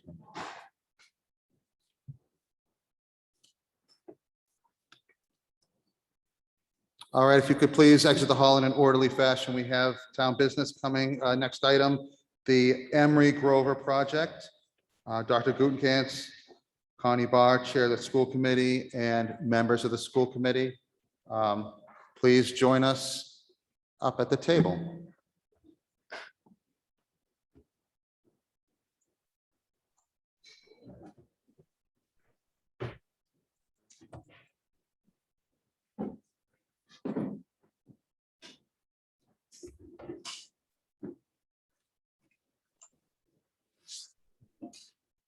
Hello, lovely. How are you? I'm good.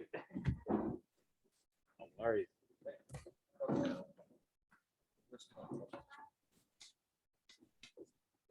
And Matt? Matt, can How you are hear me? Matt? I think. Yes, Lakshmi? Oh, hi.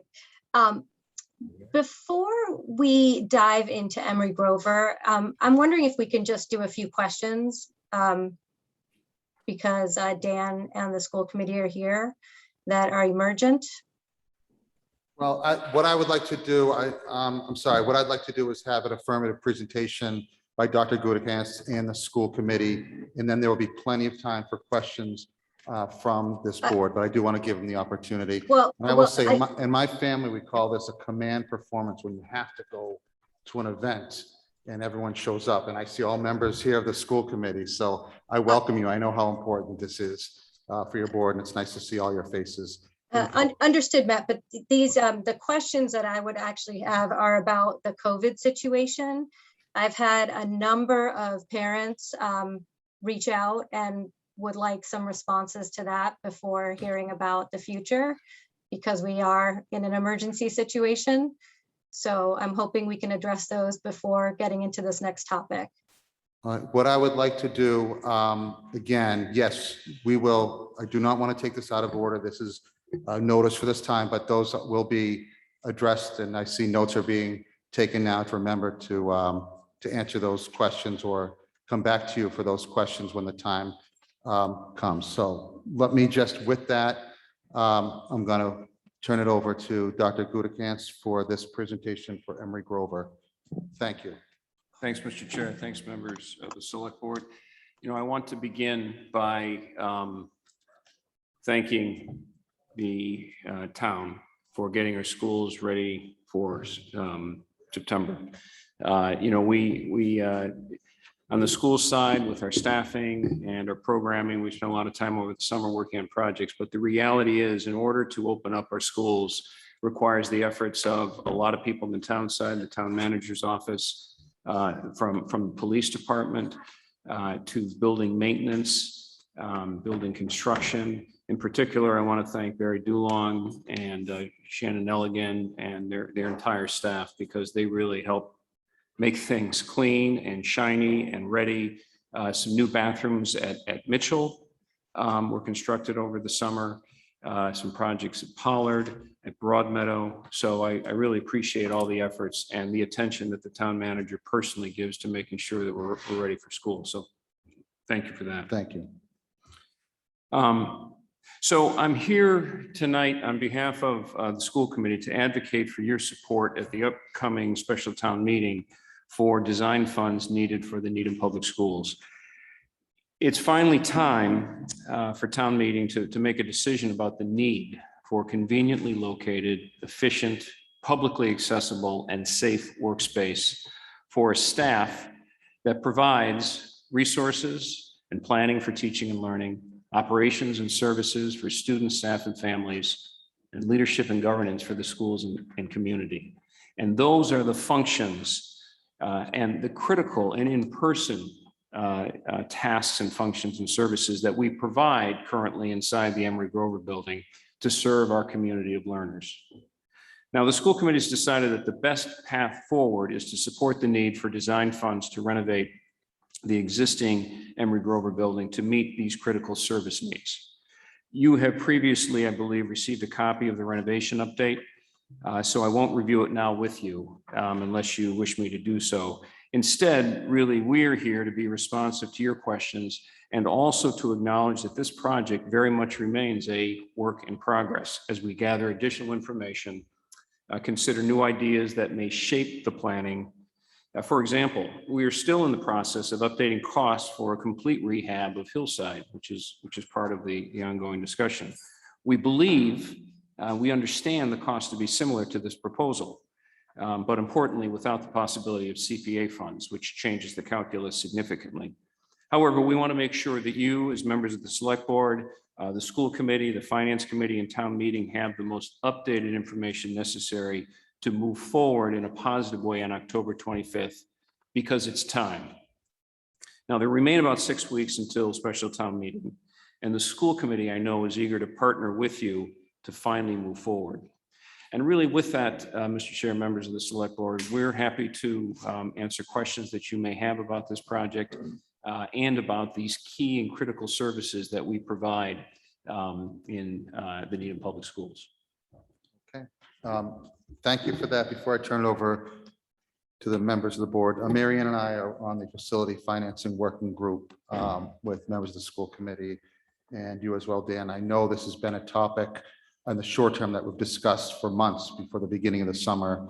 And some ideas have been thrown around on different avenues to take. But I think at the end of the day, what came out of the last meeting is a reduction in both the scope and the price of this project from 28.6 million to 20 million. And then the discussion that the CPA funds, hopefully, and of course, it wasn't a vote by the board, but hopefully would not be reduced proportionately to how it was before and would still be able to fund, I think it was 6 million of that project. I know this has been on our capital plan for a long time, ever since I was on this board, and I know it goes back even further than that. I could ask the gentleman to my right, but so it's been on for a long time, and we had police and fire, Memorial Park, we had the schools, Sunita Williams, and this was always there. And this is kind of the last piece of the puzzle that we, I think, want to see school admin with a new home. So I thank you for coming tonight, and I know there are questions from this board as we move towards town meeting. So with that, I'm going to open it up and questions and discussion. Marcus? Thanks, everybody, for coming. Nice to see you all. One question, I'm just looking at the lease space and then the range and the proximity of what it would cost per year to lease out certain square feet. And then my question is, I remember the last study that I saw was from June 2020. And I think since then you've done a little bit more. So in that sense, because we're in COVID times, has that cost per year gone down as far as leasing space because of trying to rent out space maybe more cheap than it was originally? And where do we stand, or was the study or anything done for that specifically? Well, that's a great question. And I may, where did my friend Ann go? Oh, Ann, you should come Ann, here. please. I'm not sure why you're sitting back there. Yes. Are you kidding me? Right. It's always a mistake. You got it. It's always a mistake. That's right. Dan, thank you. Don't do that again. So it's a great question. When we did that study in 2020, one of the available sites actually was PTC Corporation, which is no longer available because a new corporation has moved into that space. We did request additional information in the last month. We received no replies. In the request that went public, was publicly available, we've received no replies. We heard informally that the TripAdvisor, there's a possibility of on the 5th floor, I believe, square footage being available for in the high 40s, and that's still possibly available. And informally, there might be other spaces, but importantly, nobody responded to our request for information. And when you say high 40s, you mean per square foot? Per square Okay, foot, just, yep, just yep. wanted to clarify. Yep. Thank you. Discussion. Lakshmi? Yeah, hi, I was kicked out, so apologies, I'm back. So I missed the presentation, but I have read through all the materials. But I actually, I would like to come back to Emery Grover for a moment, because I have had so many parents outreach this past week, because Dan, you sent an email on Friday saying that the town was going to opt in to the testing protocols provided by the state for COVID. And then, for example, there has now been 3 cases in the elementary schools that I have heard about, perhaps 4. And one of the parents that they received a notification Sunday night, and then on Monday, they were told not to have their child come to school on Monday, and that the test and stay protocol that Needham was supposed to be doing, that you had mentioned on Friday, was not in fact up and running. And so the entire class has been quarantined, which I have heard has happened at the other elementary schools as well, where the cases are, and as well as High Rock, and I don't know the totals. But point being, these the test and stay that you had mentioned is not up and operational. And we are, basically, 2 weeks into school. So where is that? And the fact that, Needham, now you're just starting it, when apparently DESE offered this testing program earlier. And so it wasn't set up over the summer. So there's a lot of parents very concerned about the protocols going forward. And I know, you had a school open house, but there has been very little communication regarding safety. And, we are dealing with an unvaccinated population, and people are very scared. So I think, one, why isn't the testing up and running, the test and stay? And why wasn't that up and running before school started? So I'm curious, when did the schools decide to do or not do this protocol, and why? Because now we're seeing entire classes that are quarantined. So kids are not allowed to go to school, and not to mention the parents that I spoke with are not able to get tests. So we have not invested in testing for this community. And that seems to be a problem, particularly when DESE was offering it for free. When or why not? Why wasn't this put in place? Dr. Okay, Bellicandra, with respect, that's not why I was asked to come to the select board meeting this evening. And in fact, the school committee just discussed this and shared this information with the community.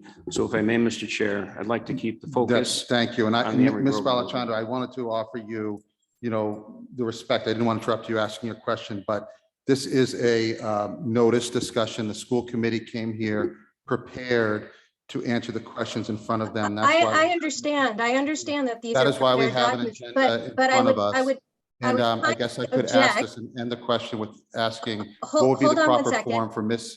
Balachandra to get her questions answered, Mr. Gudikants? And then I would like to move on to the item on the agenda. It's not fair to people coming in to have questions off.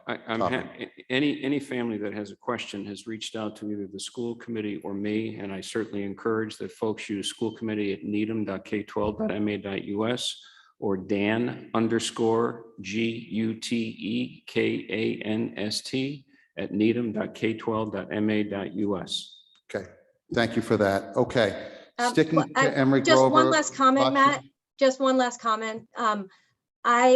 I appreciate your comments, but we are in a pandemic and this is an emergent situation. And because you are here, and I don't think it's right to put this off, and I don't think it's fair to the community members that have asked me to inquire about the situation. we're trying to understand what happened and why this hasn't been established. Because as I mentioned, that parent now has to go get a test on their own at a cost to them, and running around and trying to find testing locations and so on. So I guess I don't appreciate being put off when this is a pandemic and this is an emergency. And we now have cases in the elementary schools. And I'm happy to answer any questions folks have. I would respectfully suggest there are 7 elected members of the school committee here tonight, and that is their responsibility to hold me accountable, which they've done.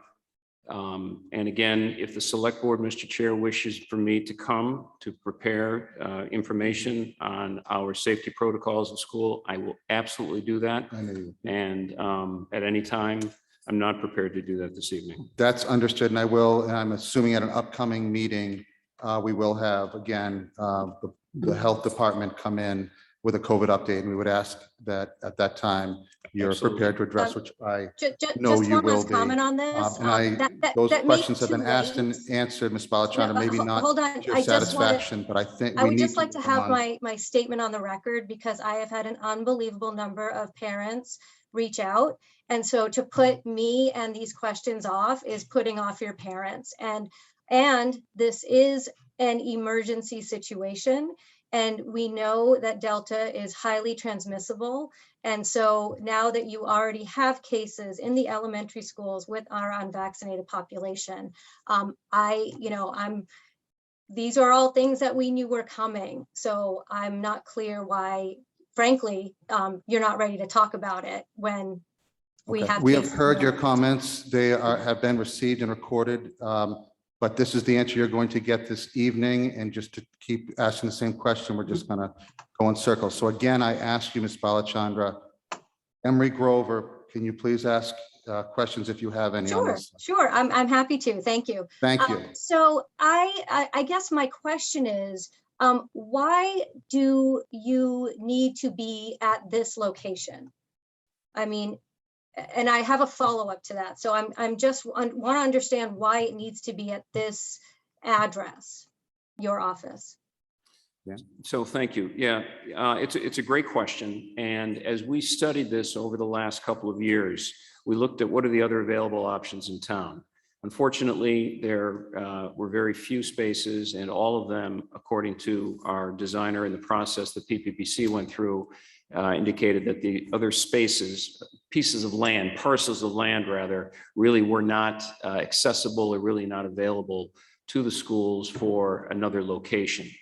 The one area that has come up on occasion, as I mentioned at the beginning, is Hillside. And could anything possibly happen at Hillside? So that we're certainly getting updated costs on what it might take to both renovate a structure that will need significant renovations and also remediate the significant environmental issue that's under the ground at Hillside. So we're looking at that. But more particularly, the reality for families who want to and need to access our building, for example, it's a convenient location for them. It's on a bus line. I know, for example, that if we were able to find lease space over on the other side of 128, some of those areas are not accessible to the bus. And we do have families who need to access the building for services, who don't have necessarily the transportation that I know I have to get around. Additionally, it's in the center of town. The juxtaposition and proximity of the site to town hall is important. And also it's more easily accessible to all the schools, given its generally central location. But I want to be clear that all along, and even today, we want to make sure that we're doing something that is smart and efficient, affordable and accessible for the town.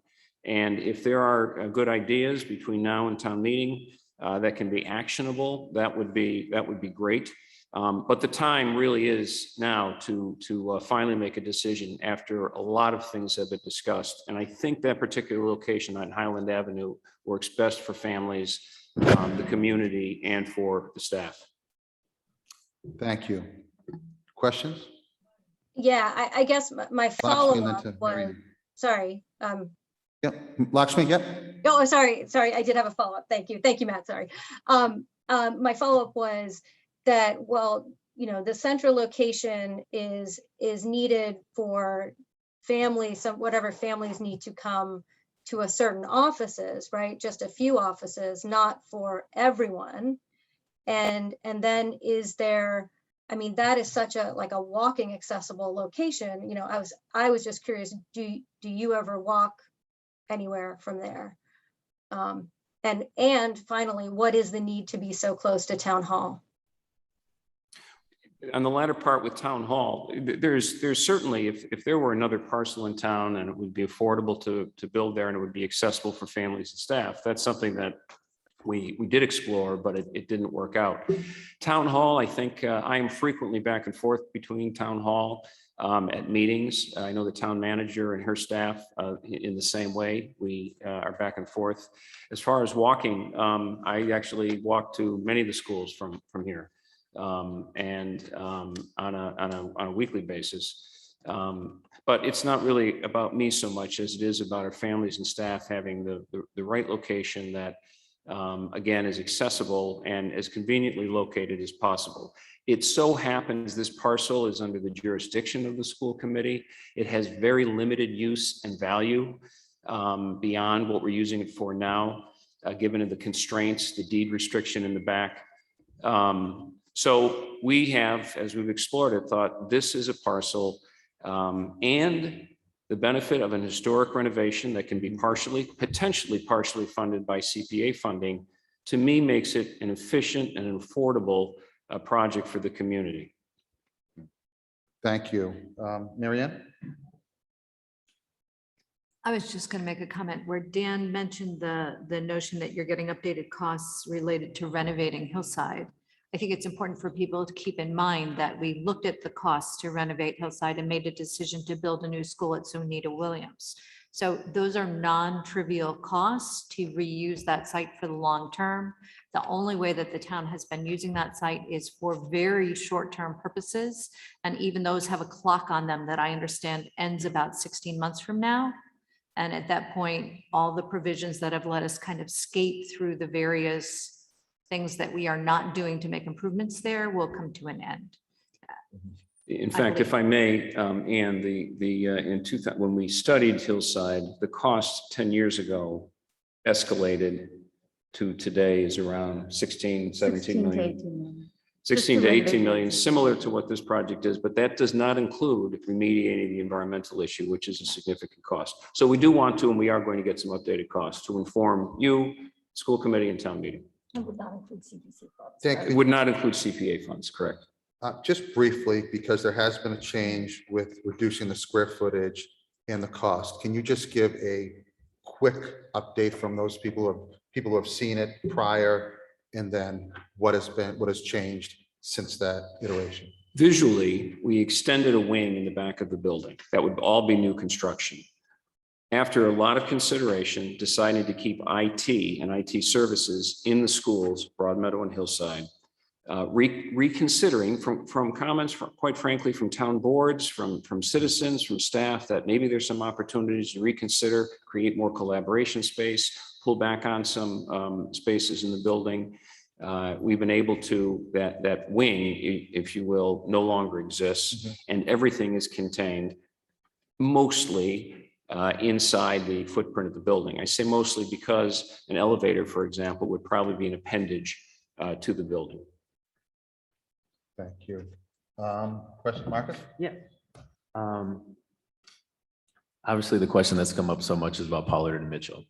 So I just had a quick question about any idea when the open period would be to ask for funding from the state or federal for either Pollard or Mitchell?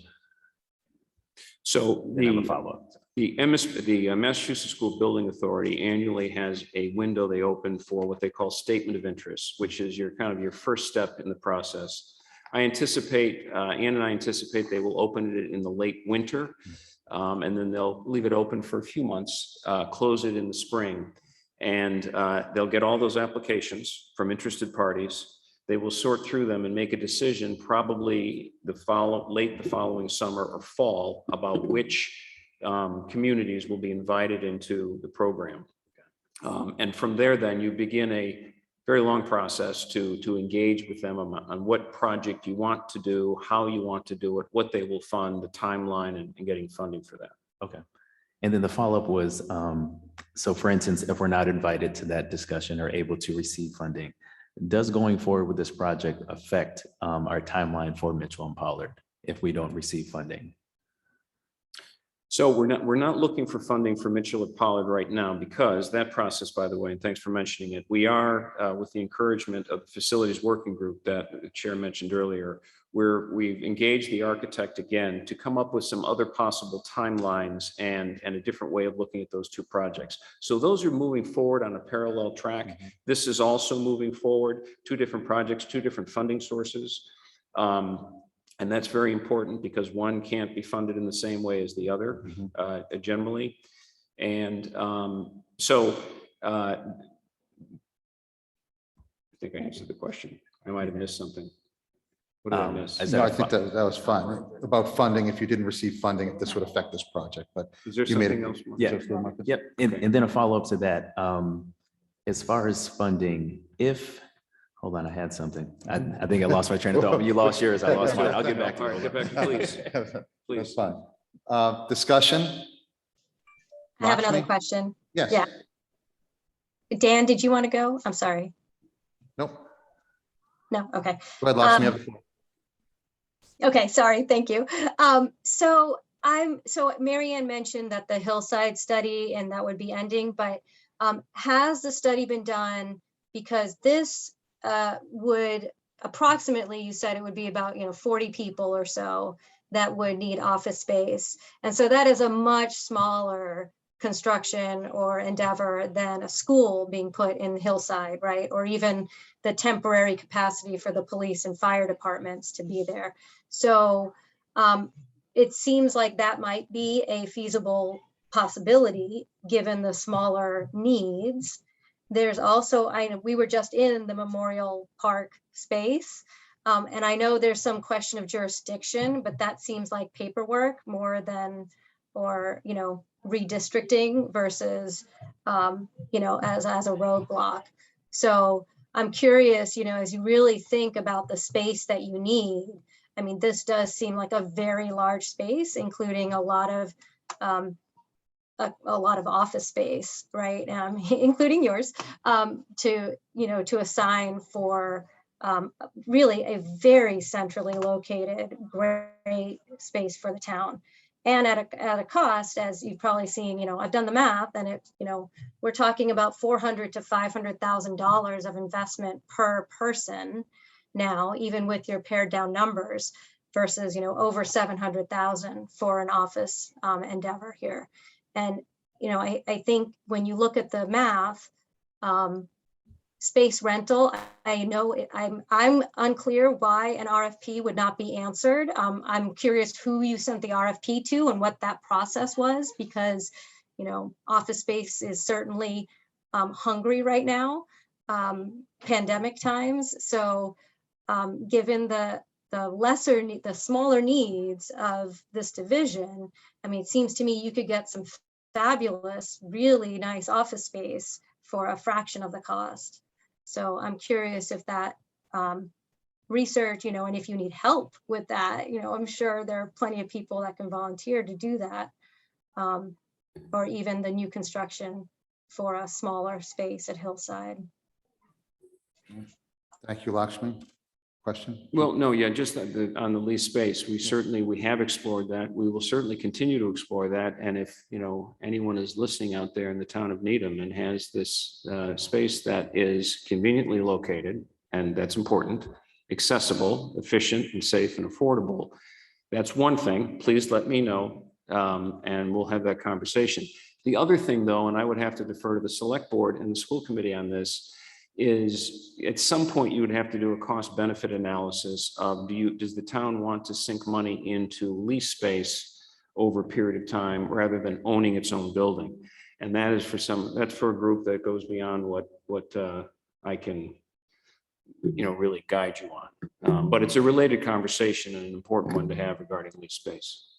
Thank you. And I guess where I'm sitting, I don't see the investment in lease space. I think to have control of your own building, we've all dealt with landlords, right? We've on residential, some of us commercial, and then you add that third party. I was just thinking during COVID, if we ever had to get the landlord to do all this HVAC repair and fixing and be at our beck and call, I think it would have been a nightmare. So the fact that we have control of those issues and not throwing money and sinking money into a rental that at the end of the day, you don't have anything to show for it is not the wise use of town's funds, but that's my opinion. I think that's been the opinion of others. as Mr. well. Chair, just one other Yeah. thing, and I don't think, if I may, to equate the number of people working in the building and the cost of the project is the right metric. I understand there's no question. This community has been immensely generous to its schools, and this is an expense. And there are a lot of needs in this community. I understand that.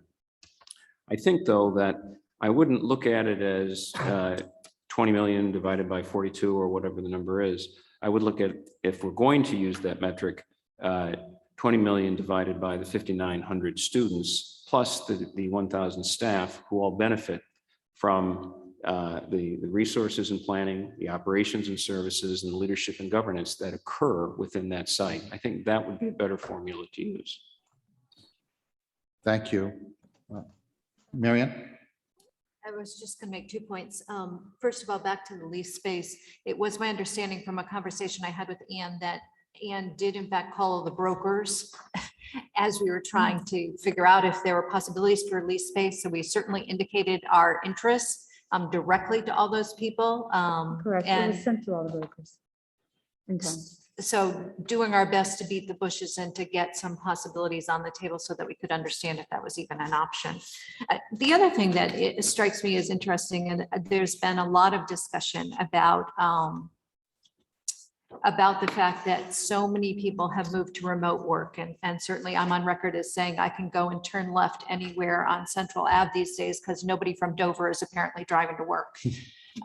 It's an interesting phenomenon, but at the same time, I do work for a college. So does Lakshmi. I know she's on sabbatical this year, so she's not actually going there this year, but I am. And the answer is because our teaching and learning is in person, the answer is our staff are in person. And I think that same model actually is expected and applies to our public schools. So to me, it's not such an unknown, or unfathomable idea that you would continue to be working in person as you have been, I recognize, throughout the pandemic. But having the staff there to support the staff that is teaching face-to-face with students is important and expected by them. So. And to be clear, Madam Vice Chair, that we are also, however, looking at, are there other opportunities? I mean, that's part of why we tried to, if you will, downsize the scope of this plan. We said, you know what? There has been feedback from the community. Maybe there's some opportunities for a hybrid or, a landing spot for some folks. In fact, in addition to the things I've mentioned, we've engaged a consultant. He owes us a report in a couple of weeks. And the purpose of his work is to look at education and educational operations in the 21st century, later 21st century. He's going to, he met with us. He's been researching the community. He's been researching future trends in education. And his goal is to try to put together some thinking, some recommendations for us regarding our planning and the functions I mentioned to see if there's a different way to do some of our work. And if there's an opportunity to do something differently, we want to take advantage of that. Thank you. Marcus?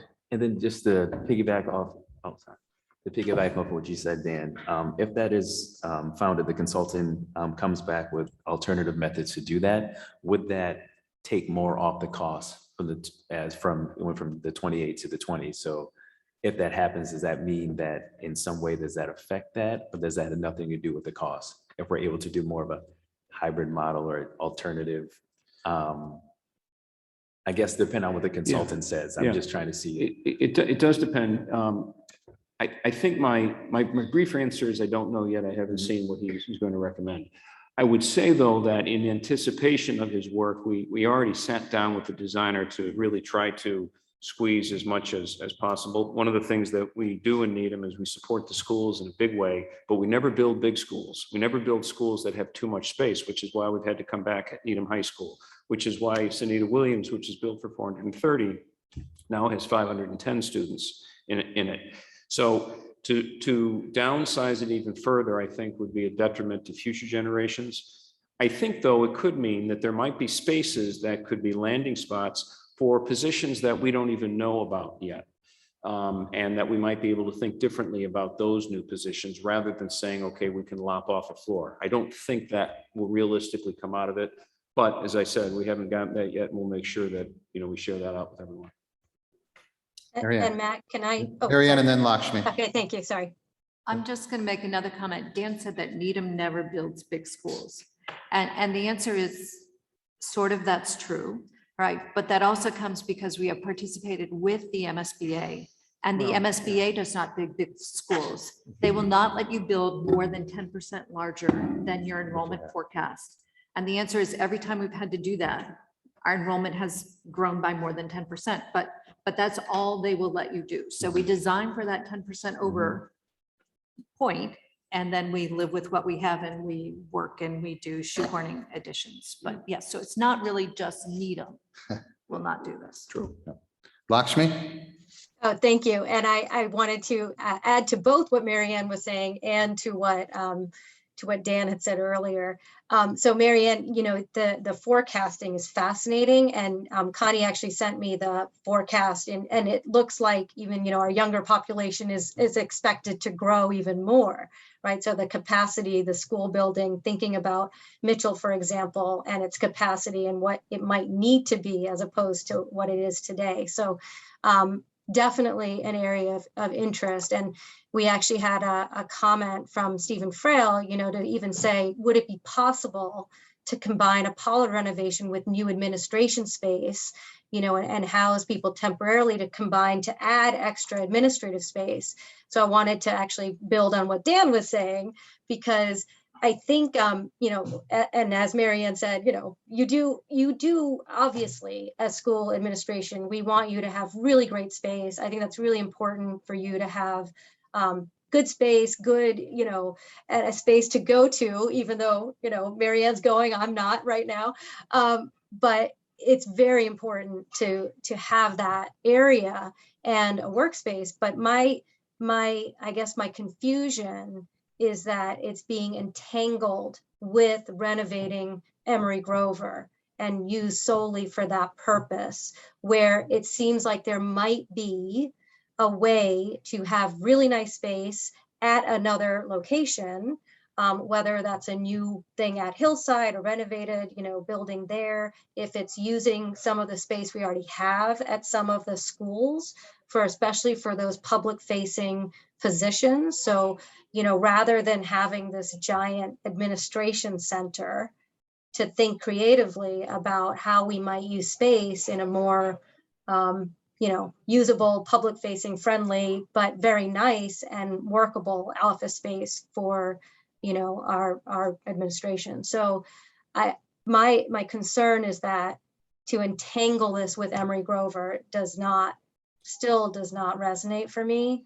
And so that's where, I understand and I appreciate the research, and I get, what you're saying, but I do think, there's going to be a lot of concern from people and seeing that this type of money being spent. And I know you're saying that it affects more people than the 40 that are working there, but the simple fact is, it affects them on a very slight temporal basis, as opposed to, being a home and spending $500,000 per office or per person. So I think these are things you can't ignore.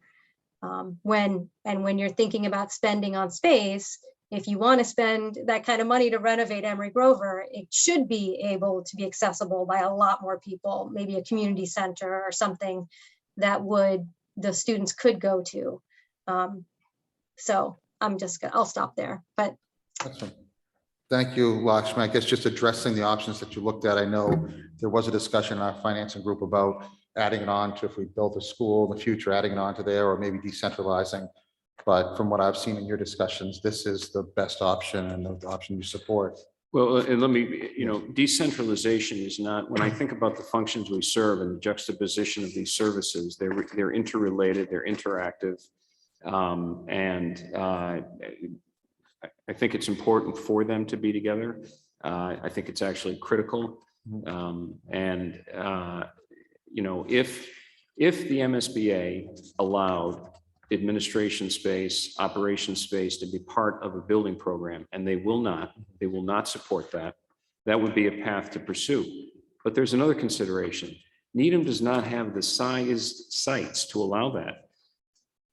When Mitchell is renovated or rebuilt, it will not have the site, it will not have the room, nor does Anita Williams. I know that has been recently suggested to provide this kind of space. Pollard is similarly situated. It's on actually, the buildable part is a very tight site.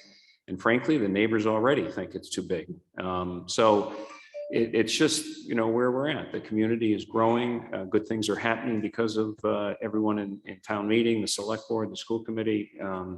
It's an attractive place to live and learn and work.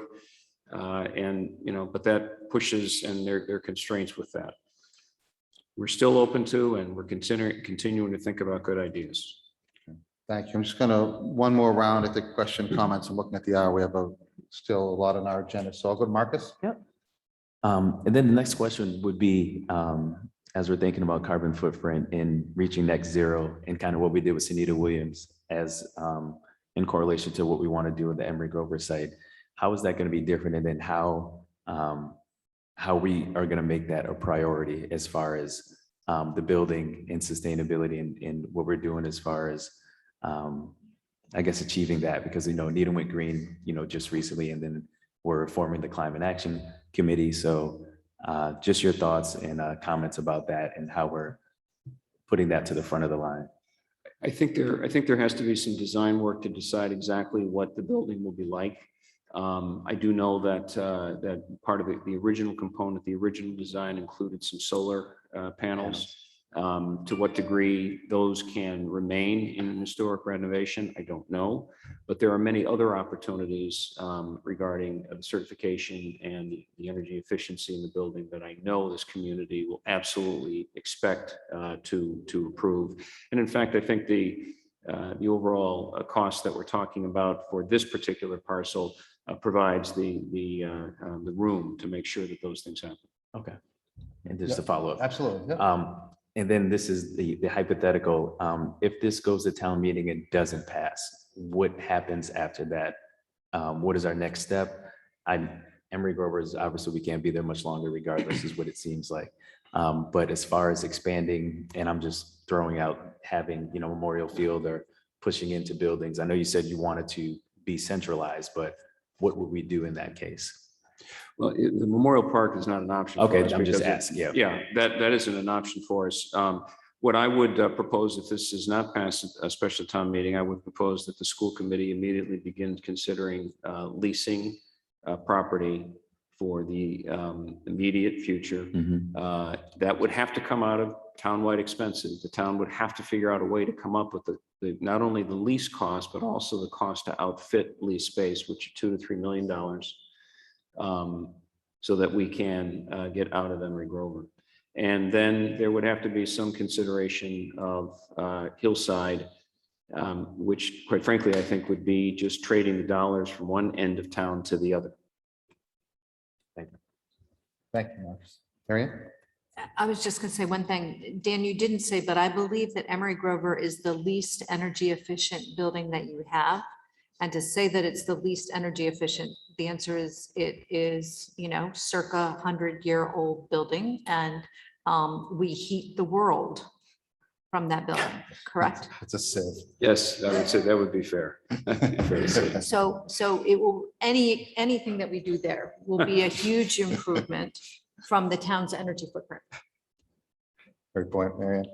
Dan and then Lakshmi. Yeah. And I guess as I'm listening to this, I understand how much work is done in this. And then whenever you come up to a vote like this, that it's been as long a process as this, which is literally more than a decade. And then we have people, not just in this room, but we've seen in community discussions of, well, what if, or the yes, but discussions about different options. I mean, and most of those have been reviewed maybe more than once. There was a study, the most recent study that town meeting had to pay for was because it had to update the preceding full-scale study because codes and requirements and building conditions have changed. So one thing that's in the public discussion I want to clarify is this is referred to as another study. I know that you're studying things and looking at options and doing the final tire kicking, and you did this full advertising to see if lease space was available in compliance with the public bidding laws of the state and got no responses. And that, so now what this appropriation for, as I understand it, and I'm happy to be corrected, is to appropriate money to do the design of what you will then come back in accordance with the laws that require breaking it up in this way, a design phase and a construction phase, to bring back a final plan for town meeting to vote the full. So when people say, well, if we vote for this will really obligate us. Well, in fact, yes, that is the point, the proposal. The other piece that I keep hearing is as if this is something that's been rushed or that the administration is being prioritized ahead of other school needs. No. I've talked about the rushing. That top floor of that building was closed not before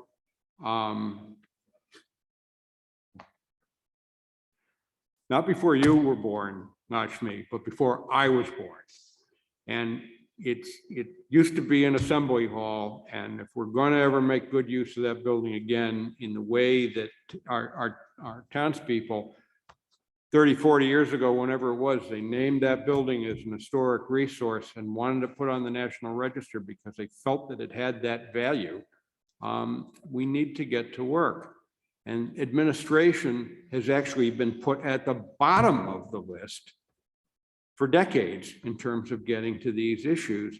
And it's at some point that you say, not what is our priority here, but are we ever going to get to this? And I think Dan has spoken clearly and fairly to those issues. This is a core center that provides essential services that serve thousands of children and families. And some of those services relate to some of the most difficult and contentious issues in public education that we had to deal with, as well as making sure that we're managing the whole system the right way. So I guess I don't so much have a question. I just want to confirm, this is for design money. Is that right? That's correct. Okay.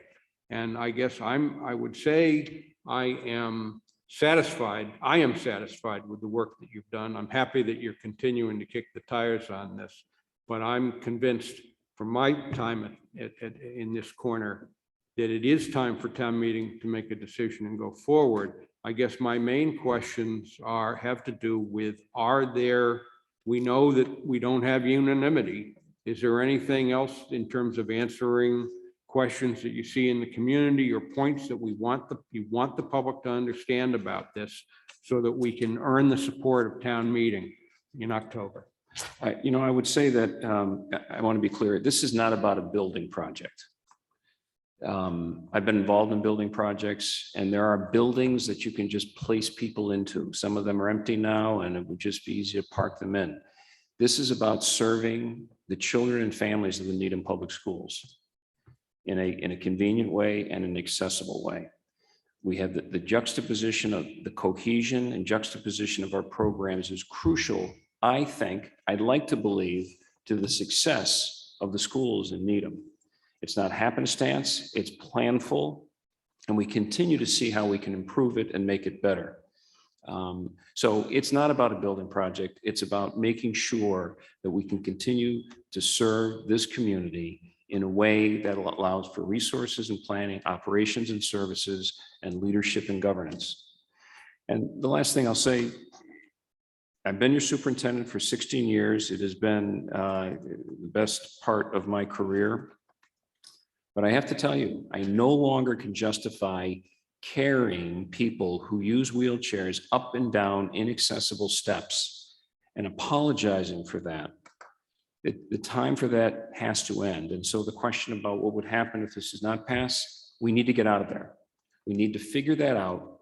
And it would be, quite frankly, I think the space we would find would be inadequate because of the thoughtfulness of what we have been able to achieve so far, and we've been able to what we've been able to conclude. And by the way, it isn't my conclusion, it's the conclusion of so many people in town over the past 30 years who have discussed this. So it's not about a building, it's about people serving our children and families. And we're committed to doing that regardless of the circumstances. But as your superintendent, I have to tell you, the jig is up. It's time. Thank you. I'm going to go to Lakshmi for final question, comment, and then members of the board after that. Thank you. So I actually, I would push back and say this actually is a building project, right? And that's at its core is what it is that you want to renovate a building. And, you know, services aside, as we've discussed, like this may have been a conversation, as Dan said, that's been happening, but things change. You know, pandemics hit, like things are emergent.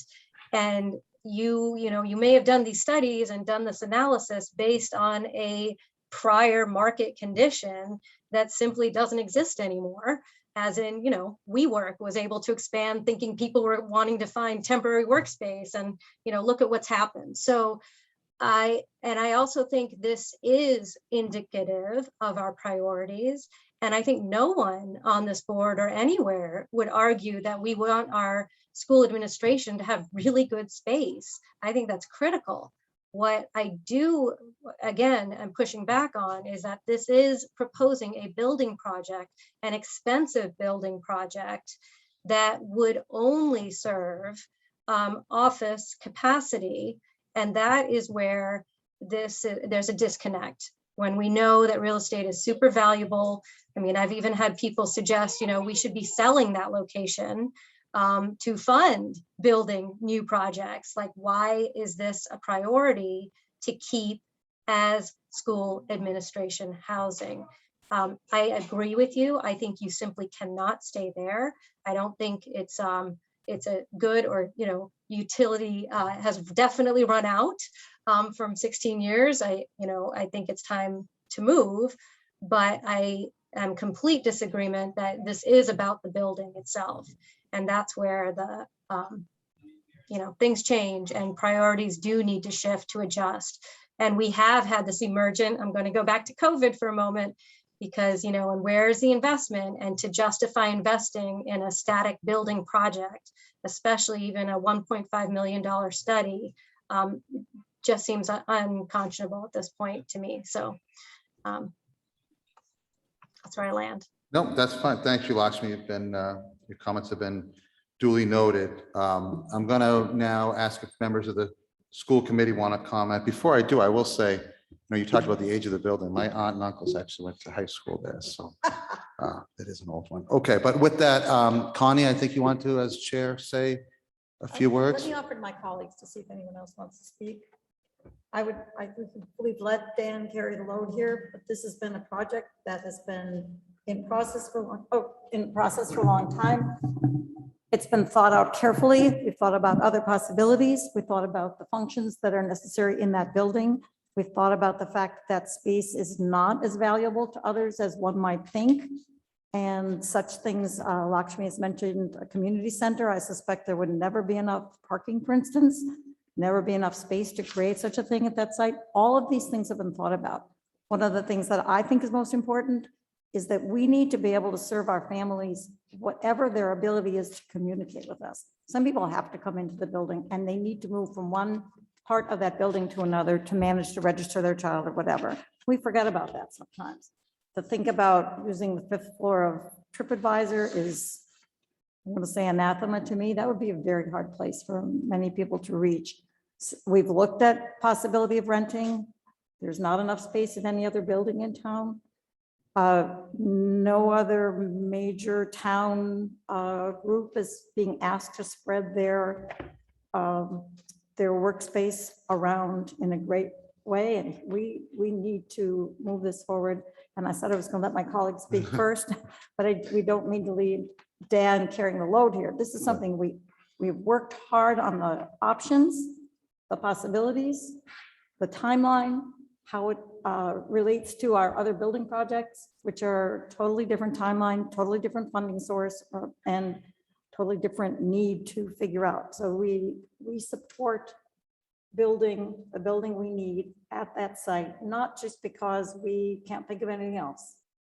Well, in a way, we can't think of anything else. We want to get this done, but thought it out. Good. I would think someone else may here want to say something. Andrea? Thank you, Mr. Chair. And I appreciate Connie sharing those words, and Dan really for doing a superb job really defending this project. I think, this is my 7th year on the school committee, and we've, as Mr. Matthews said earlier, this has been studied and studied and studied again and again and again. And the thing that I keep coming back to, we have a problem, and the problem is that our school administration is not meeting the needs of our school system and our community. And that is the problem we're trying to solve. Yes, it involves a physical building for sure, but really it's finding the right solution to how to best serve our school system and the community with the functions we need. I was one of the, I spoke publicly at school committee meetings because I literally, when I first joined, could not believe that renovating the Emery Grover made sense for school administration. And I will eat crow because time and time again, this is the solution that has made the most sense in study after study after study. And I would like to say that we've been guided in these studies by our colleagues on the Permanent Public Building Committee, and they have done extremely well by this community with the projects that they have supported and put forth for the town. I would really like to, I take offense at some of the comments made by a member of the select board continuously bringing up the issue of leased space and the notion that things have changed and that now conditions are different. Dan and Ann both spoke to going forward with the proper procedures to ask to update that information about leased space, and nobody responded. There's not much more we can do within the confines of going, if you go out and try and look for it and it doesn't come, it doesn't exist. We've tried to find this magical solution, something other than the Emery Grover building, and it hasn't surfaced in over 10 years. So now is the time. We cannot push this off. It's not jeopardizing a Mitchell project or a Pollard project. It's something we absolutely have to do. And I would urge everyone connected, particularly the town meeting members that are going to be voting on this, to commit to finally addressing the problem of not having appropriate school administration space to address the needs of our system and this community. Thank you. Thank you. Liz?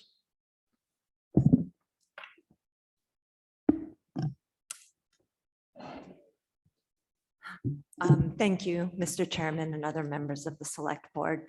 Just very simply, I think everybody here is aware that I'm really passionate about educational equity. I've made no secret of that. For me, the Emery Grover building is actually an educational equity issue. As a school district, we have incredibly important critical work ahead of us to address educational inequities that exist everywhere, including in our district. One critical piece of this is having our administration housed in a space in which they can actually functionally do the important work that they need to do. In addition, we also need to be really careful in assuming that all families in Needham have the same needs and the same desires for their children. This is not true. And one of the issues when I consider the importance of Emery Grover is that not all of our parents have internet, not all of them have cars. And some of them absolutely need the face-to-face contact in order to navigate the really complicated situations that their children are in. Emery Grover offers the location and, in theory, in the future, the space to be able to meet the needs of families whose voices are not typically heard in our town government, on Facebook and in common discussion. So I would ask you to please consider voting and supporting the Emery Grover project. Thank you so much. Thank you, Liz. And I want to thank the school committee for taking time tonight to come on this critical project. I will say, I did want to say for the record, we did receive a powerful email from Heidi Black and Sue Neckis in support, and pretty much stating this is not mutually exclusive. You have the school path that you're looking at, and then of course you have Emery Grover.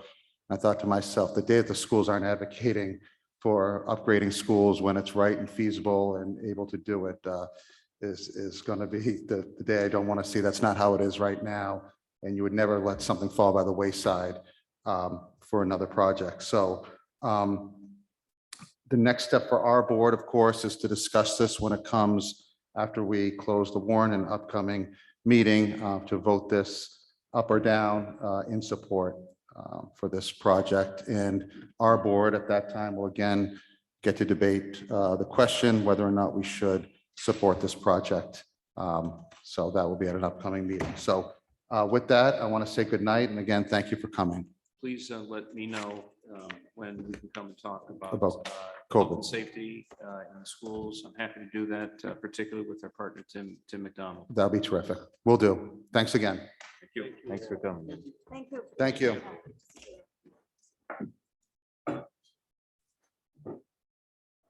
Next item on the agenda, Jack Cogswell Building Solar Project.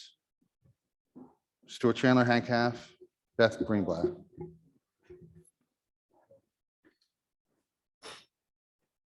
Thank you for, I know you didn't have a choice, but thank you for staying for this late hour.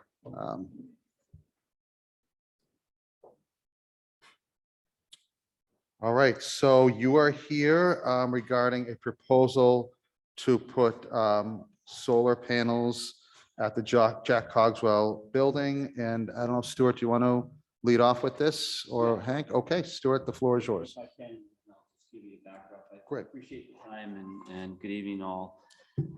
As PVC is charged with delivering construction of buildings in town, we try to do our best, and I think we've done exceptionally well. When there's opportunities to take advantage or at least do one step greater, we like to put that forth. If it's within the confines of the scope, we take that advantage. When it's not really in the scope or it's a large enough item, we want to make sure there's a consensus in the town and that this particular case is one such, and that is the Jack Cogswell Solar. We put that building into operation over a year ago. We try to make every building solar ready. Sunita Williams is a great example where we did make it solar ready, but also within the budget and within the scope, we felt it was a very reasonable move to actually put the solar panels on the school. And I think everybody will agree that that's benefited the town. In the purpose of the Jack Cogswell, there's a chance to construct what we'll call 203,000 kilowatt solar array. It does require a choice of funding, or maybe going out to private, and we'll go over some of that. But I wanted to give you just a quick background and then the options. Did you want the PowerPoint, Stuart? If you do have the PowerPoint, that would be great so people can see. There's two overview slides that may help. We do have a deck that Beth had put together from Beacon and with a lot of detail. I'm not suggesting we need to go into that, but questions, if there are detailed questions, we can go in and have that backup for everybody. Yes. Do we have the two?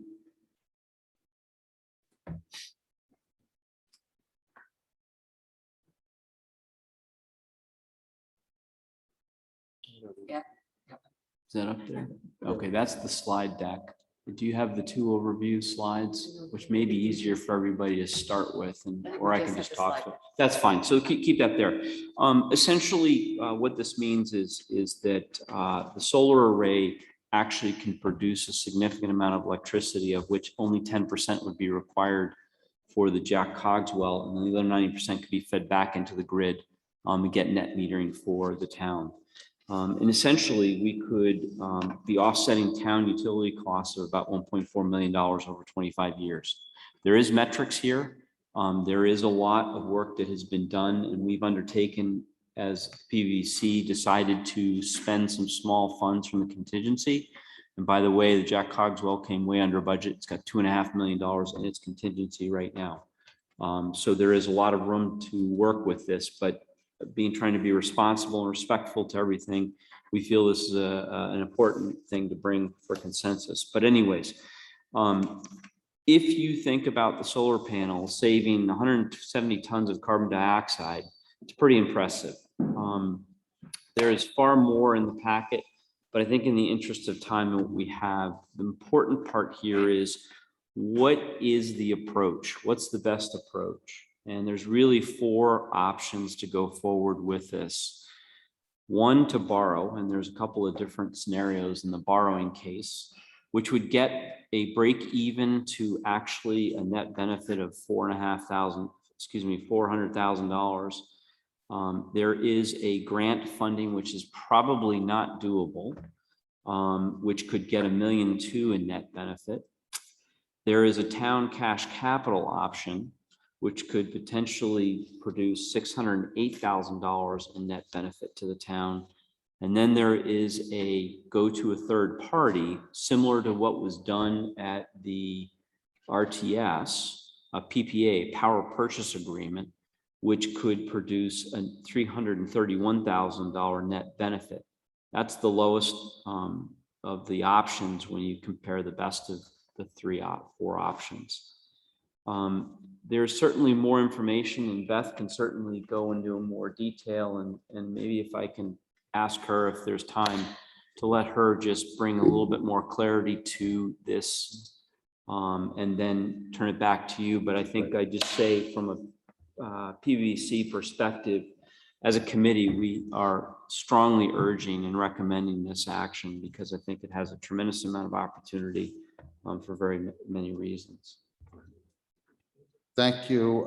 Yes, and I will turn it over to Beth. And just to know, we do have all this information in our packets and online, so if you can hit the highlights, that would be much appreciated.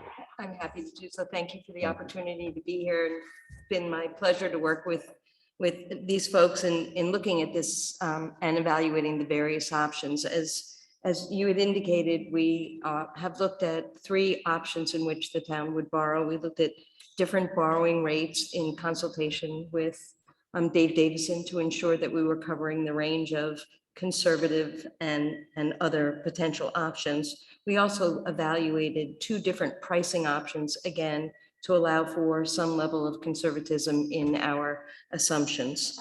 The no debt issue, as Stuart said, assumes there's grant funds available to fund this type of project. And then again, there's a no borrowing scenario where the town would use available funds. And then finally, the private option. The private option is, as you said, very similar to the landfill and provides the same type of benefit, but for one very specific opportunity. It truly negates the purchase of electricity in all cases. We're backfeeding the meter, and it's negating the purchase of electricity and truly reducing the carbon footprint on that campus. So it's a unique project in that regard, that it's negating usage, and that it's providing additional financial benefits to other facilities throughout the community.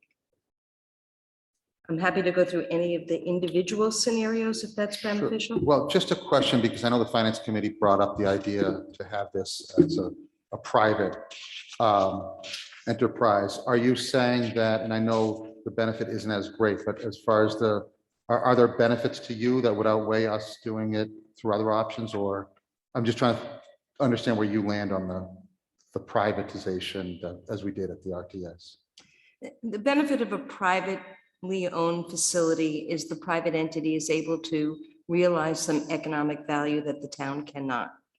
And that is specifically tied to federal investment tax credits and accelerated depreciation. Those two components provide significant financial resource to help fund the projects. As I've noted in the analysis, I evaluated various options of potential costs in terms of the power purchase rate that a private entity would offer. There is a chance through negotiation and through a procurement process that we could support and negotiate a lower rate. And that would really be a function of timing. Right now, the investment tax credit through 2022 is at 26%. It will change to 22% the following year.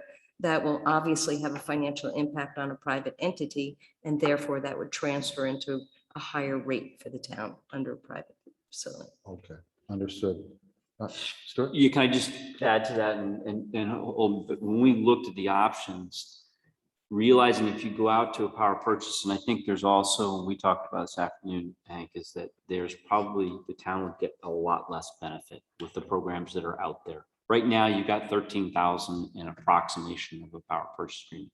If you go to the town cash capital, or you go to the best case of the borrow, you're double, you're 1.25 times to double that. So okay, I think I would just consider that from a town. Your break even is there, but and I know there's concern with various conversations we had with, does the town really want to be in this business? Right. But I think the town should think about owning the solar panels, because I think you have a lot more control and you get a lot more benefit cost wise. Okay, thanks for that. Questions?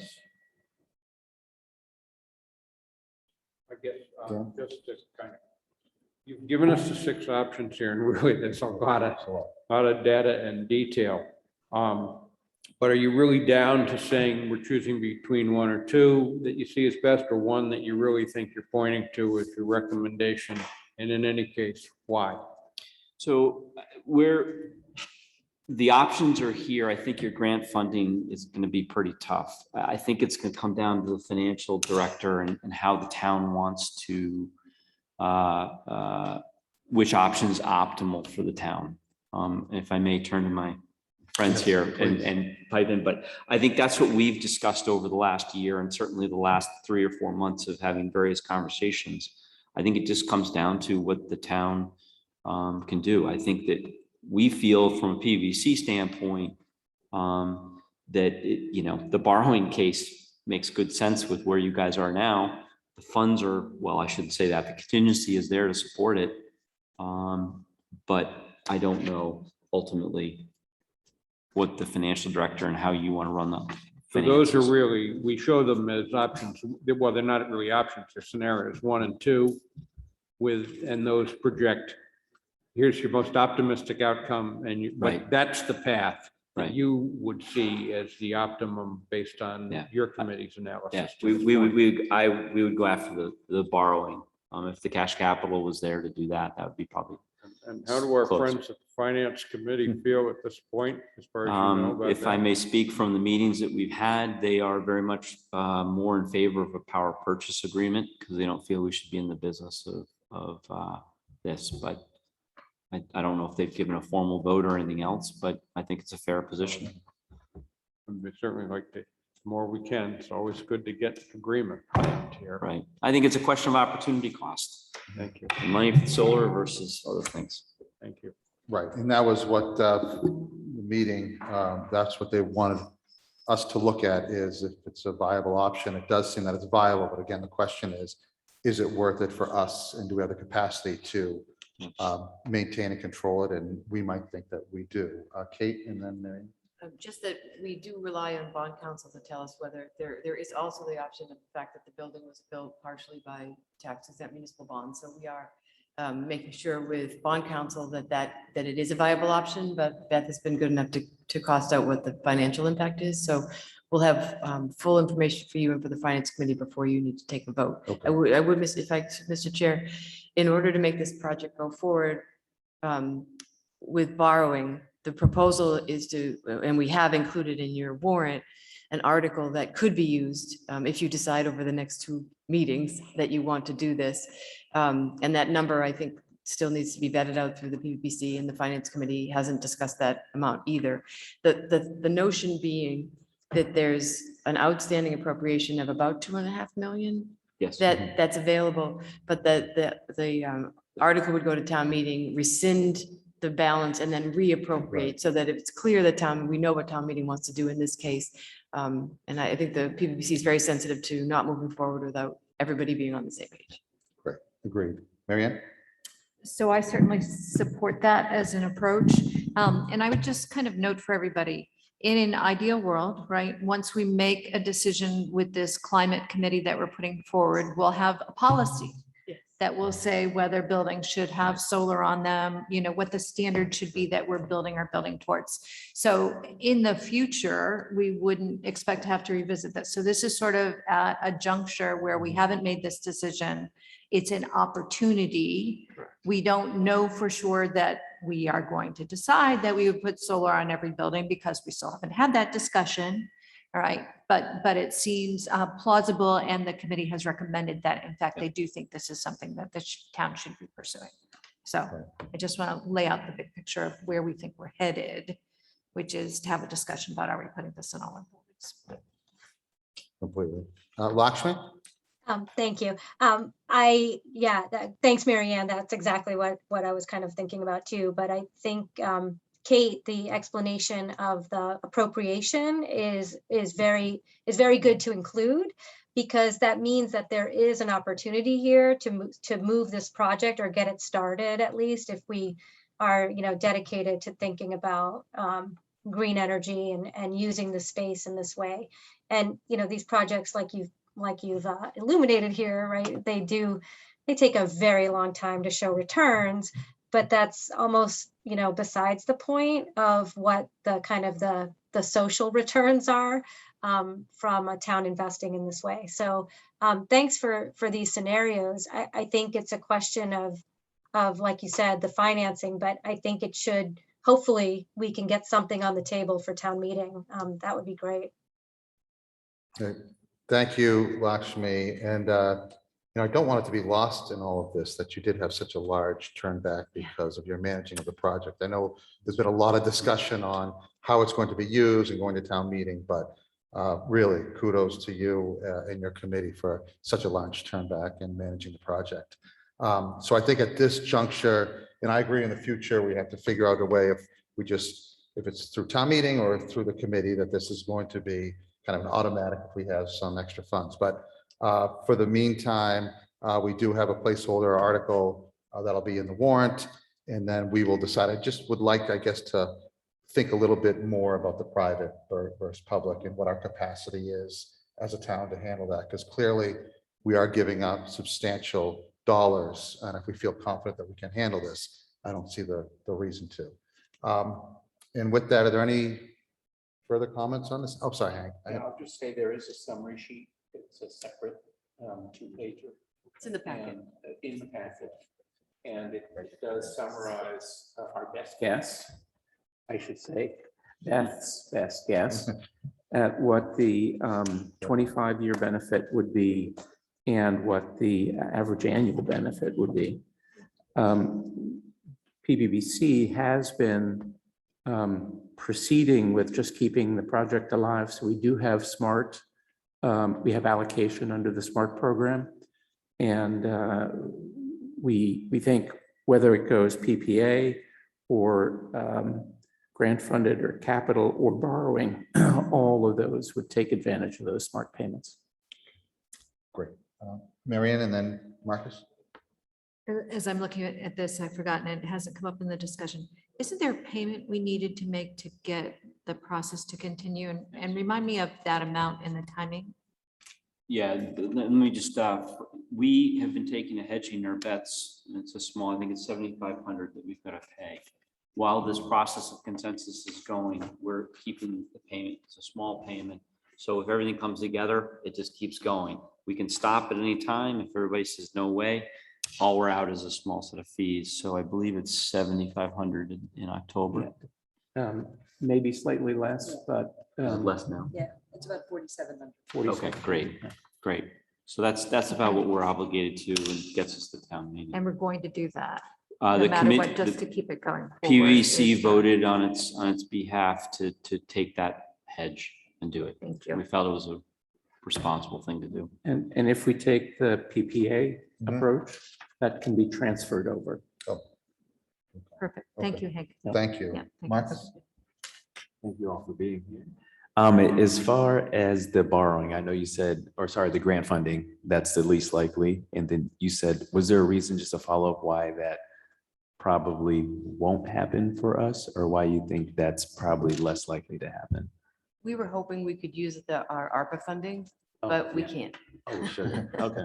So that was a All great right. scenario. All right. That one or- that sounds, it All sounds right. terrific. Yeah. There's no other We grant all out like there. that idea. Gotcha. All right. So that one's off the table because I'm just looking at everything. Yeah, I know, that would be. That was good. Yeah, it looks great.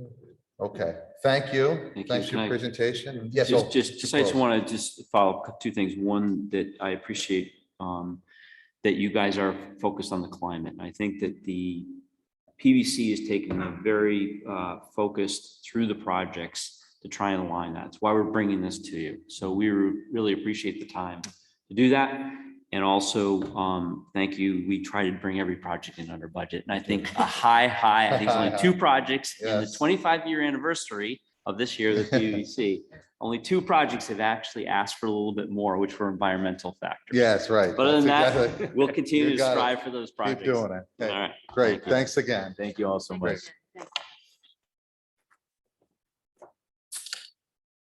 Next item on the agenda, sign notice of traffic regulation, Oakland Avenue. Is Karis here? No, she's. on I Zoom, just too. have, oh, because she's on Zoom. Okay, I didn't see the parentheses Zoom. Okay, This is Karis, That was a last minute change. got it. Hi, Karis. Hello. Okay, the floor is yours. So I'm here to present on behalf of the TMAC, a petition that they received to add a stop sign to the intersection of Oakland Ave and Highland Ave. The petitioners submitted a request and it was reviewed by the committee. The committee unanimously decided to approve this request to add the stop sign. Right now, there's a stop bar at this intersection, but no sign. So this would be the addition of a sign. And sort of in addition to that request, they also put in for not just a traditional stop sign, but an LED stop sign so that it would cause the driver to get additional attention to the stop. Great. Thank you. Questions or comments from this board on this application? Mary Ann? I'm just going to say that it's kind of incredible to think that there's not a stop sign there. I'm pretty sure that I have stopped on all occasions Yes. there because I can't imagine just going straight through it. But thank you for formalizing this Great, with our action. agreed. Is there a motion? I move approval. Second, Motion, any further discussion? Hearing none, we come to the vote. Lakshmi? Yes. Dan? Yes. Mary Ann? yes. Marcus? Yes. And the chair votes yes, that's unanimous. That was very quick tonight, Karis. You were the quickest of the bunch. Have a great night. Have a good night, Gary. Schoolie, I believe there are a lot of new drivers in that location. Yes. You know what that's like. Okay, outdoor dining policy. Ms. King.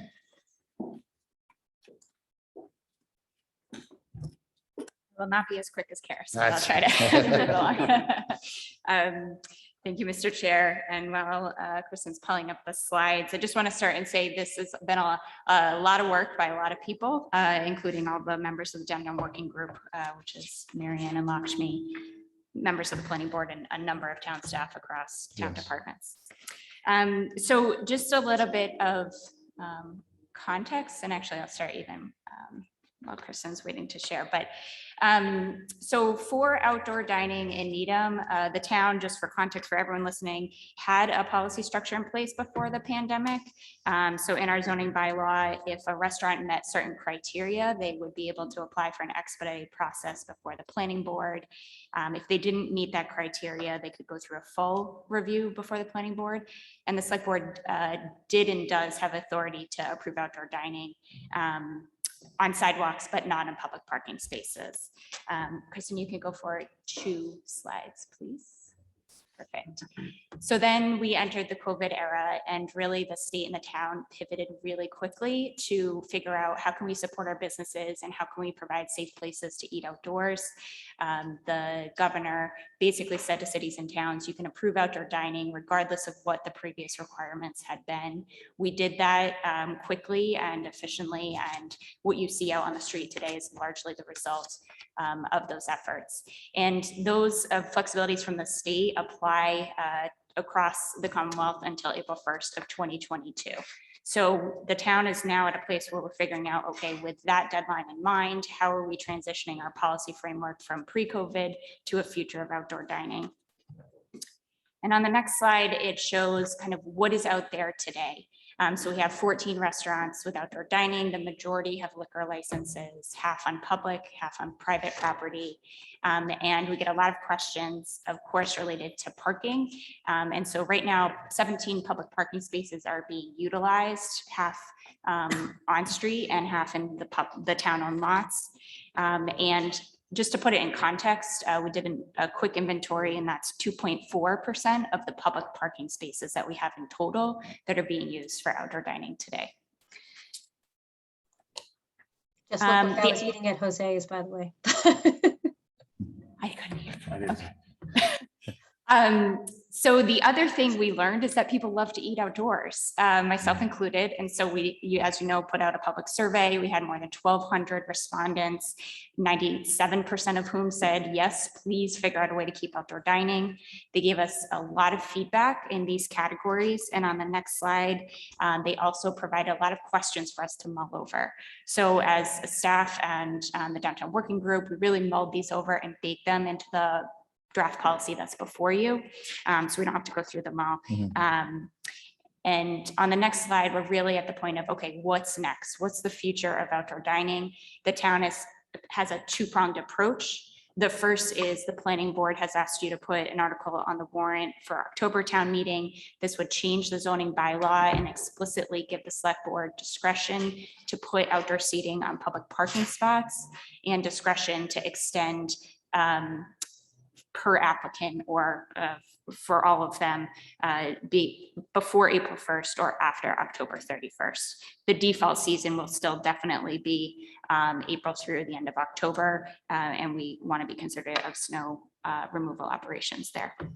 The second prong is really what's before you, which is to have the select board adopt a policy in parallel with this to figure out what are the criteria by which you will be reviewing proposals for the use of public property.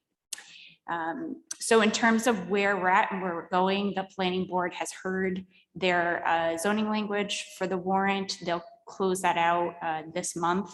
This is your first review of this proposal. We are recommending that you open a public comment period between this meeting and your next one so we can get some feedback.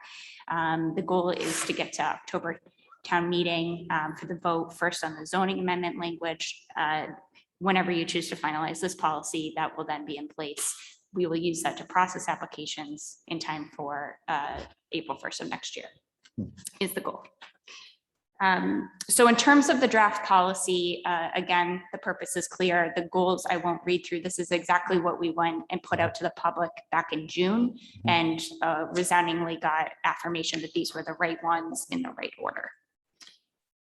So to dig into what is in the draft policy, these are the things that I think are most important to viewers and to you. So first, for every application, the select board has to make sure that circulation for pedestrians and vehicles is provided for, has to make sure that patrons and the public are safe, and has to ensure that there is parking reasonably provided for in the vicinity, both for that restaurant and nearby other retail and service establishments. The default season is April 1st to October 31st. Again, if town meeting approves the warrant article, you'll have discretion there. We are recommending to cap the number of parking spaces per restaurant that they can ask for. So that would be what's proposed right now is a max of 3 parking spaces. That's inclusive of the area taken up by the Jersey barriers. I'll say, to put into context, there is no restaurant right now that is taking up more than 3 spaces. So what you see out there today would all be eligible if they chose to apply under this new structure. In terms of fees, our recommendation is a $25 annual application fee. That's just the administrative cost for staff to process the application, and recommending that that be waived if they are applying at the same time that the restaurant is renewing the common victualler license, which they're all required to renew annually. We also heard quite a bit about outdoor dining on public spaces being a value that the town would be providing for exclusive use by one property owner and one business. And so to recognize that, we're proposing a $100 licensing fee if the restaurant's using the sidewalk, and $250 per public parking space. I will just say for context, we did an estimate of town costs, and this does not meet the town costs, but recognizes that there is a value to both the community for the business having this outdoor seating, but a value to the business for having exclusive use of this spot.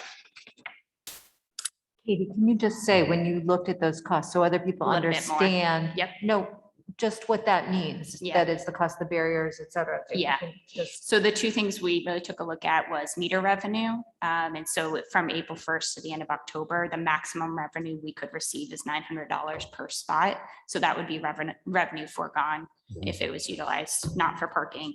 And in terms of the cost for that the town bears, because we're requiring the Jersey barriers thus far, we have provided them, the town has provided them and has provided the labor to install them and take them away. That varies by the size of the space and how many barriers are needed, but the estimates fall between $2,000 and $3,000 per parklet. So hopefully that answers that question. Just on that, is there ARPA funds available for us for any of those outlays? I know it's a small dollar amount, but something we can look at? Absolutely. Okay, thank you. Additional key components, we heard a lot of questions from the public about accessibility. Restaurants would absolutely need to maintain unobstructed paths. They'd also need to be able to serve a patron of any ability at the outdoor dining seats. Safety, we have built into the proposal, making sure that first responders have access, that health and building codes are met. Again, if a restaurant wanted to have outdoor heaters, tents, lighting, et cetera, all of that would have to be permitted moving forward. Lastly, for community input, we've modeled the process after what's in place for liquor licenses. So having public hearing for an application, notifying property owners that are abutting within 300 feet, and having a public hearing, which could be waived upon renewal. But for the first time applicants, it would be a hearing. I won't read through the slide, it's very busy, but it's the takeaway here is that I'll use something that I've heard board members say, we are by design a very decentralized municipal government. And so the reality is that the select board has jurisdiction over public rights of way and liquor licenses. The planning board, and in some cases, the ZBA has control over the underlying special permit that allowed the business to operate.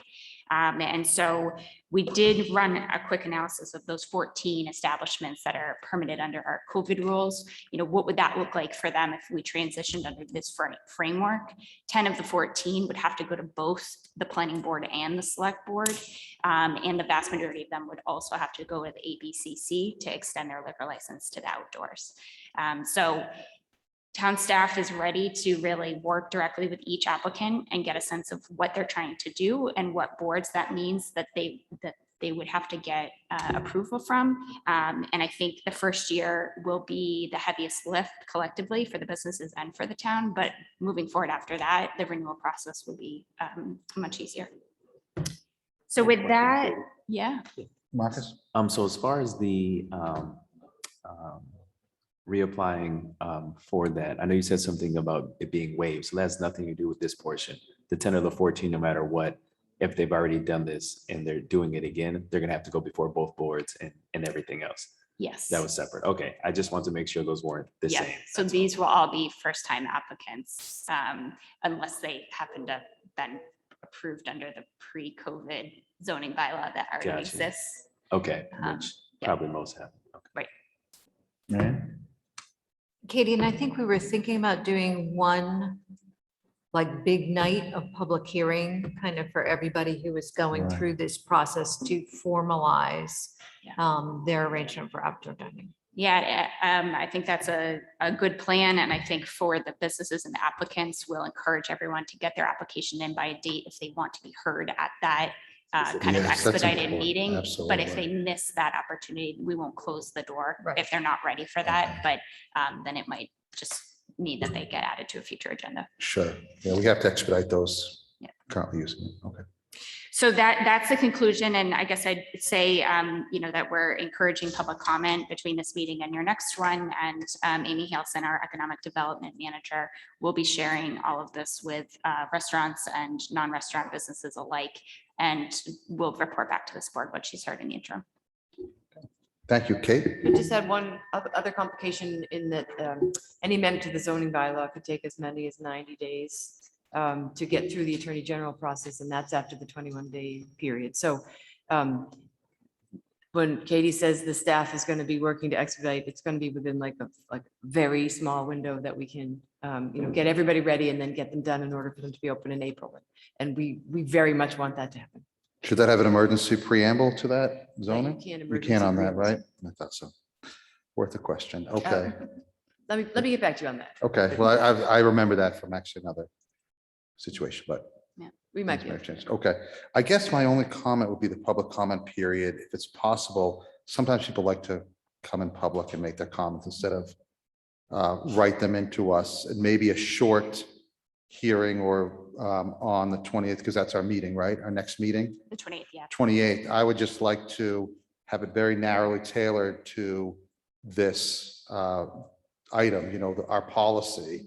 And that way people can come and actually talk to us in case there's any back and forth or questions that they have. So I'd like to see that extended till the end of, through our meeting on the 28th. So I think that's important to hear from people instead of just getting things in writing. But Mary Ann, you worked on this. I know Lakshmi as well. I don't know if you have any comments. Yes, Mary Ann? And then to Lakshmi. Matt, I certainly think we can do that the night of the 28th. We actually didn't do that because often there are people who have restaurants who have dinner service. So it's actually not a great time for them to come to a public meeting. But, I think if you want to offer Yeah. it, we can certainly offer it. Maybe And, writing is encouraged. And, yeah. And that's why I think Amy's planning to kind of work hard on the relationships that she has with the local establishments to figure out, what their feedback is on this and what they're hearing. I think the other thing that Katie didn't mention is that we are sort of ahead of the curve in thinking about this. We are ahead of the curve because in fact, it was a priority for us and because the local businesses said to us, we want to know if you're going to actually continue to do this because we're trying to figure out if we should invest in outdoor furniture and things like that. So, so for that reason, we've got this. I think it's going to be interesting to see how other towns choose to think about this. As Katie said, we recognize that these fees do not actually cover our costs. So we are clearly recognizing that there's a public benefit to this and that the town, in fact, is supporting the interest that our citizens have expressed and having this available to them as an amenity. So I Great. just think it's worth to note. Thank you. Marcus, I'm just going to go to Lakshmi and then to Marcus. Lakshmi? Thanks. And just echoing what Mary Ann said, I think, I was really just thrilled that we were able to put this together, like Katie was saying, to get this done for town meeting and get this moving because there is such a demand and interest in this. And given, the survey data, which is unbelievable, right? Like there's so much demand from our community, and to be able to offer this, I think is really important. So, yeah, I think looks good. Great, thank you. Marcus? And then I'm just thinking about, as we're going through COVID and the Delta and everything kind of ramping up possibly, the ARPA funds, do they do anything or could they help cover maybe the first year of some of these fees or something like that? Is that possible? Maybe for the first year, depending on what's happening in our town to kind of help alleviate that. So one of the things we'll be bringing to you, I hope later this month, but maybe in early October, is the concept of a grant program for economic Mhm. development, and that we have sort of a suite of ideas of what people could apply for in grants, and this could be one of them. Okay. Others might be improvements to their Establishments HVAC or- or, Okay. hiring, or even, the outdoor furniture or heat lamps that we were talking about, they Alright, might great. want to invest in. So you'll hear more from us on that, but we're Thanks. thinking along the same lines. Perfect. Great. Good to hear. Ken? Yeah, I guess my main thought, and you've put a tremendous amount of work into this and people really want to do it. So I don't want to get in the way of that because it's a good, but from an economic point of view, it is clear that the value of the public spaces that were committed to the program is way more than the permit fees. And it's something that makes sense, I think, now because people really want to do it, and particularly under the conditions of the ongoing health situation, it makes sense to have outdoor opportunities. And our retail sector for other kinds of retail is really suppressed in many ways, so there's not as much demand for parking. But things can change in the future, and they will change in some way that we don't necessarily know. We're talking about one of the things that our housing committee is going to do is look at, are there things that we should be doing downtown to try to find out why it is that multifamily housing, which would have been some of the more affordable market opportunities in Needham, hasn't been constructed here, even though zoning permits it. There are a lot of factors in that.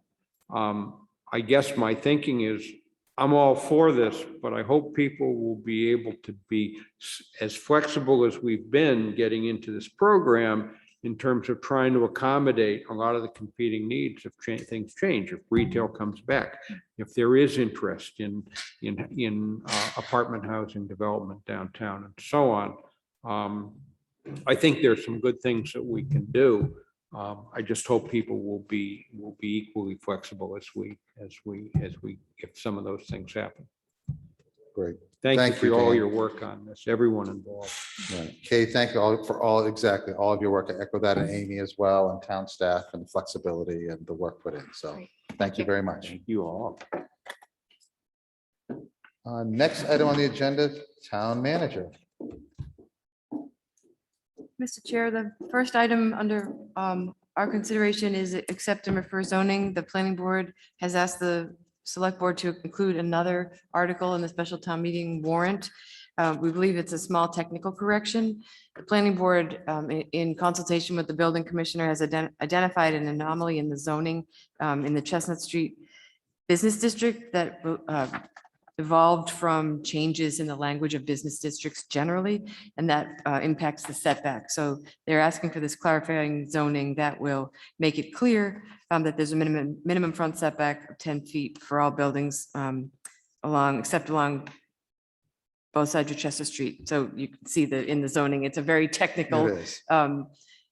site-specific problem that was discovered, and they very much would like to get that fixed because setbacks are an important component of the street edge. So again, this is the board's opportunity to accept it and refer it back to the planning board. It's not approval or denial of the sense of the zoning.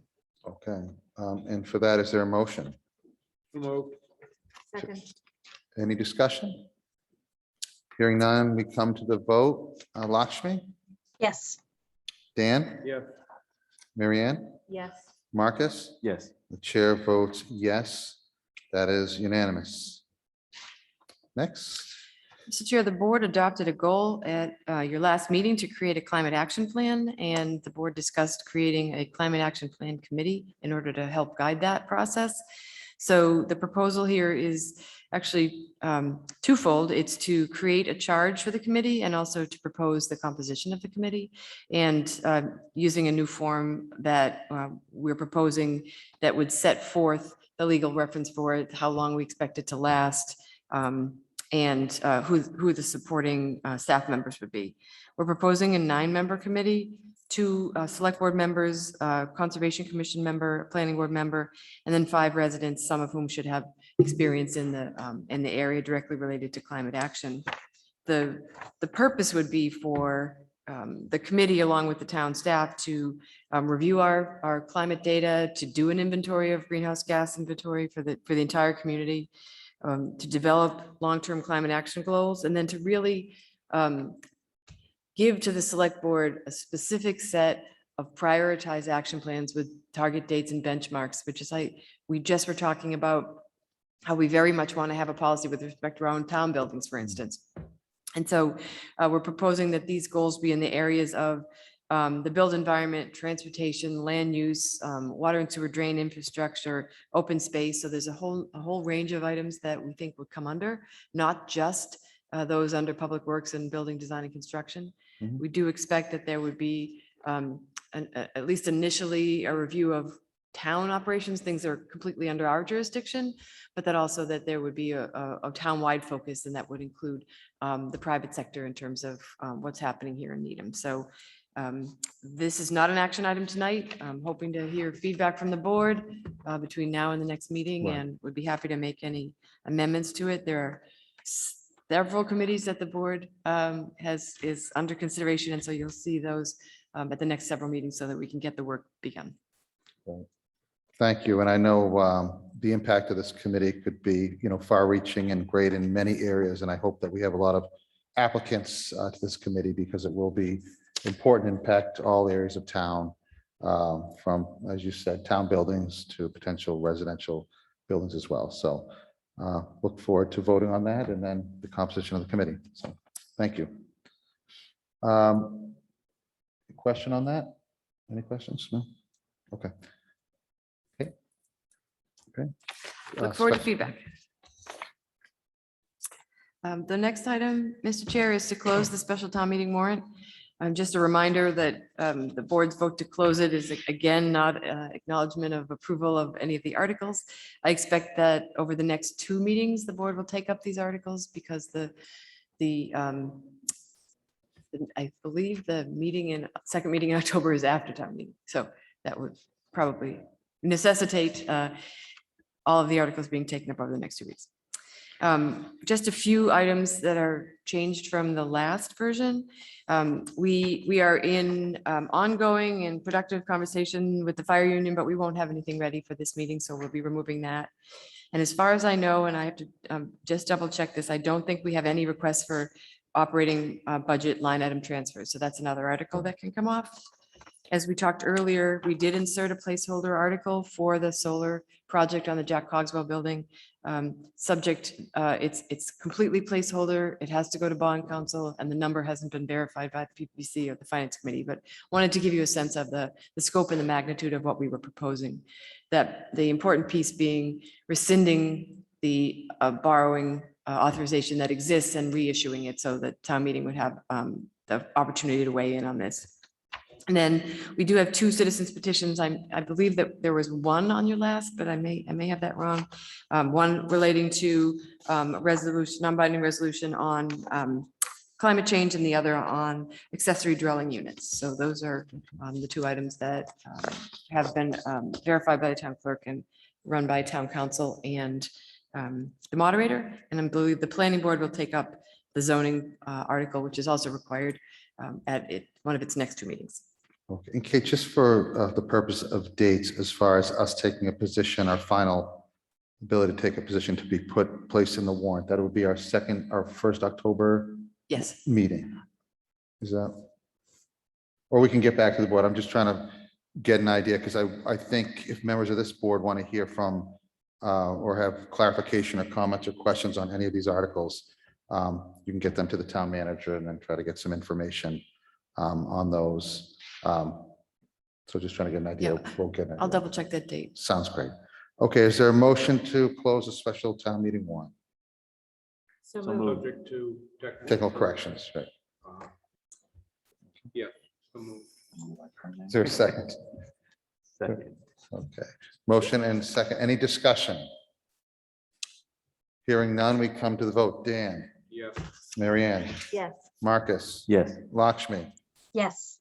and the chair votes yes, that's unanimous. Town manager report.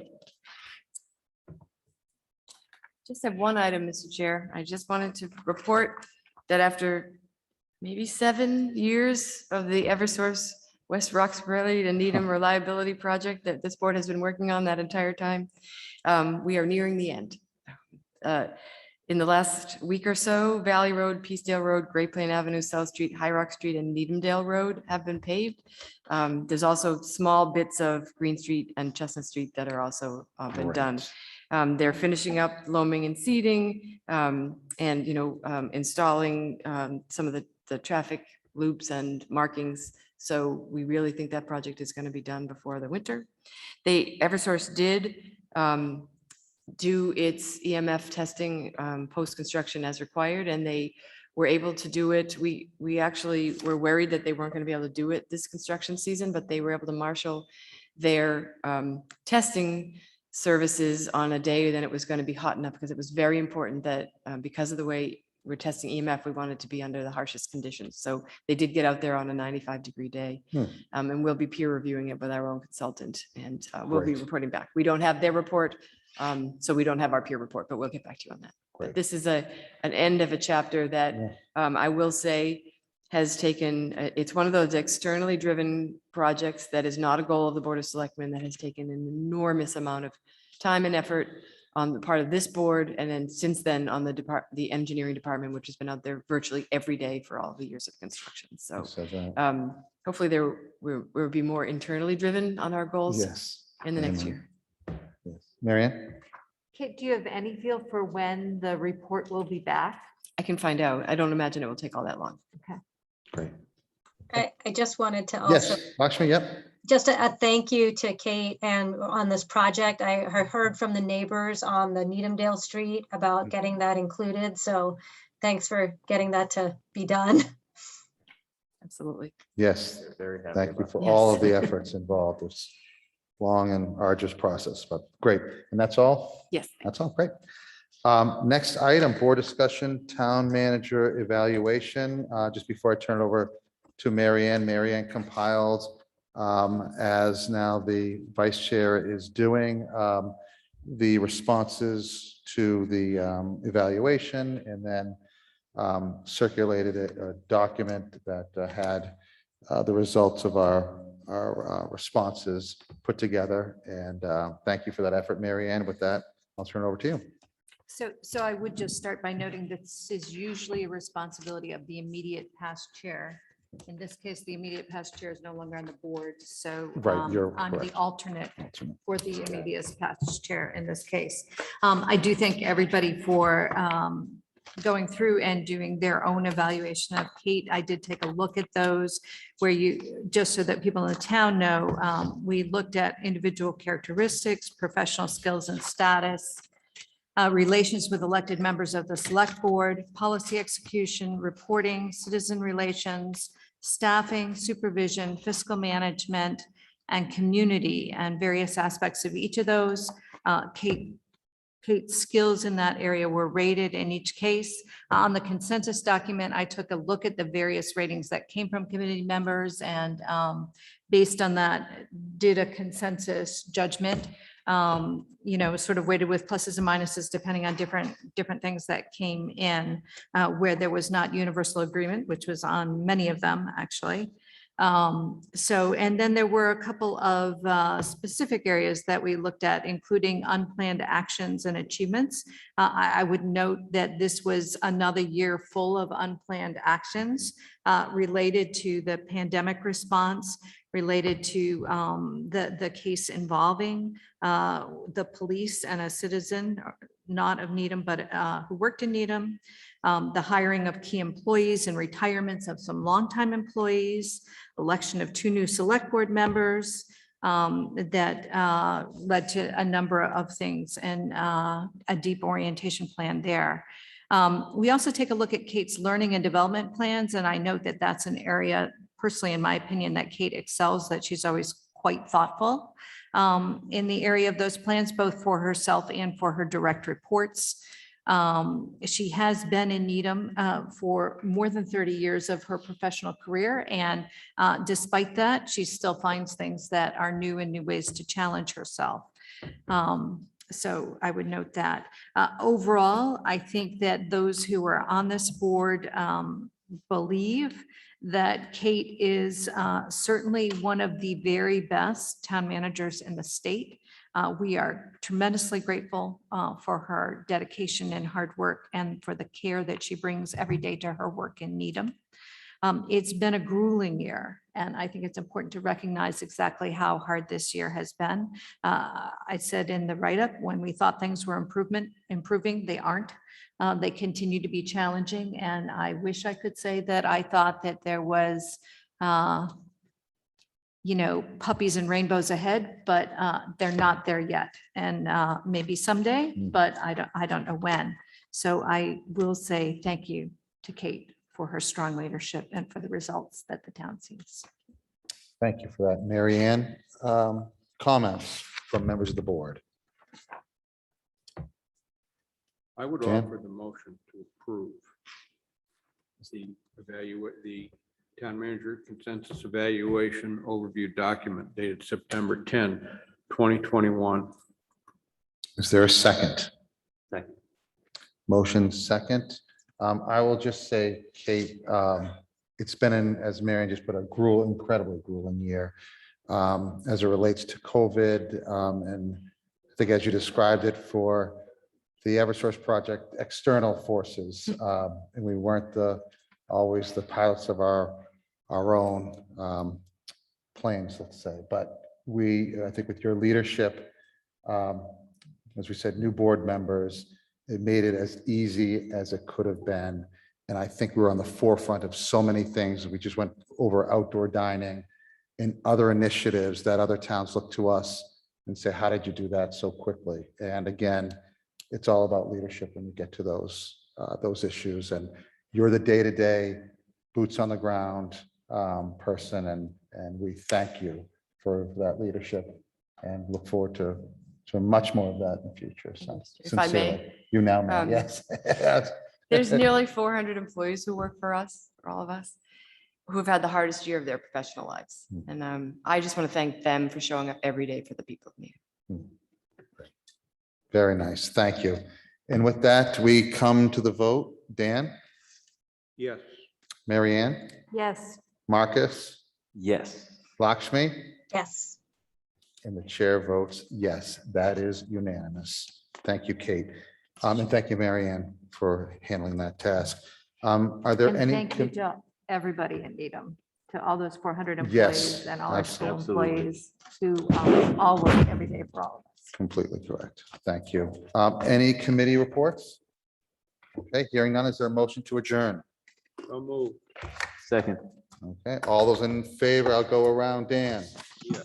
Mary Ann? Yes. Marcus? Yes. Lakshmi? Yes. And the chair votes yes. Good night, everybody. This is going to be louder when you do that. I always think when you go down.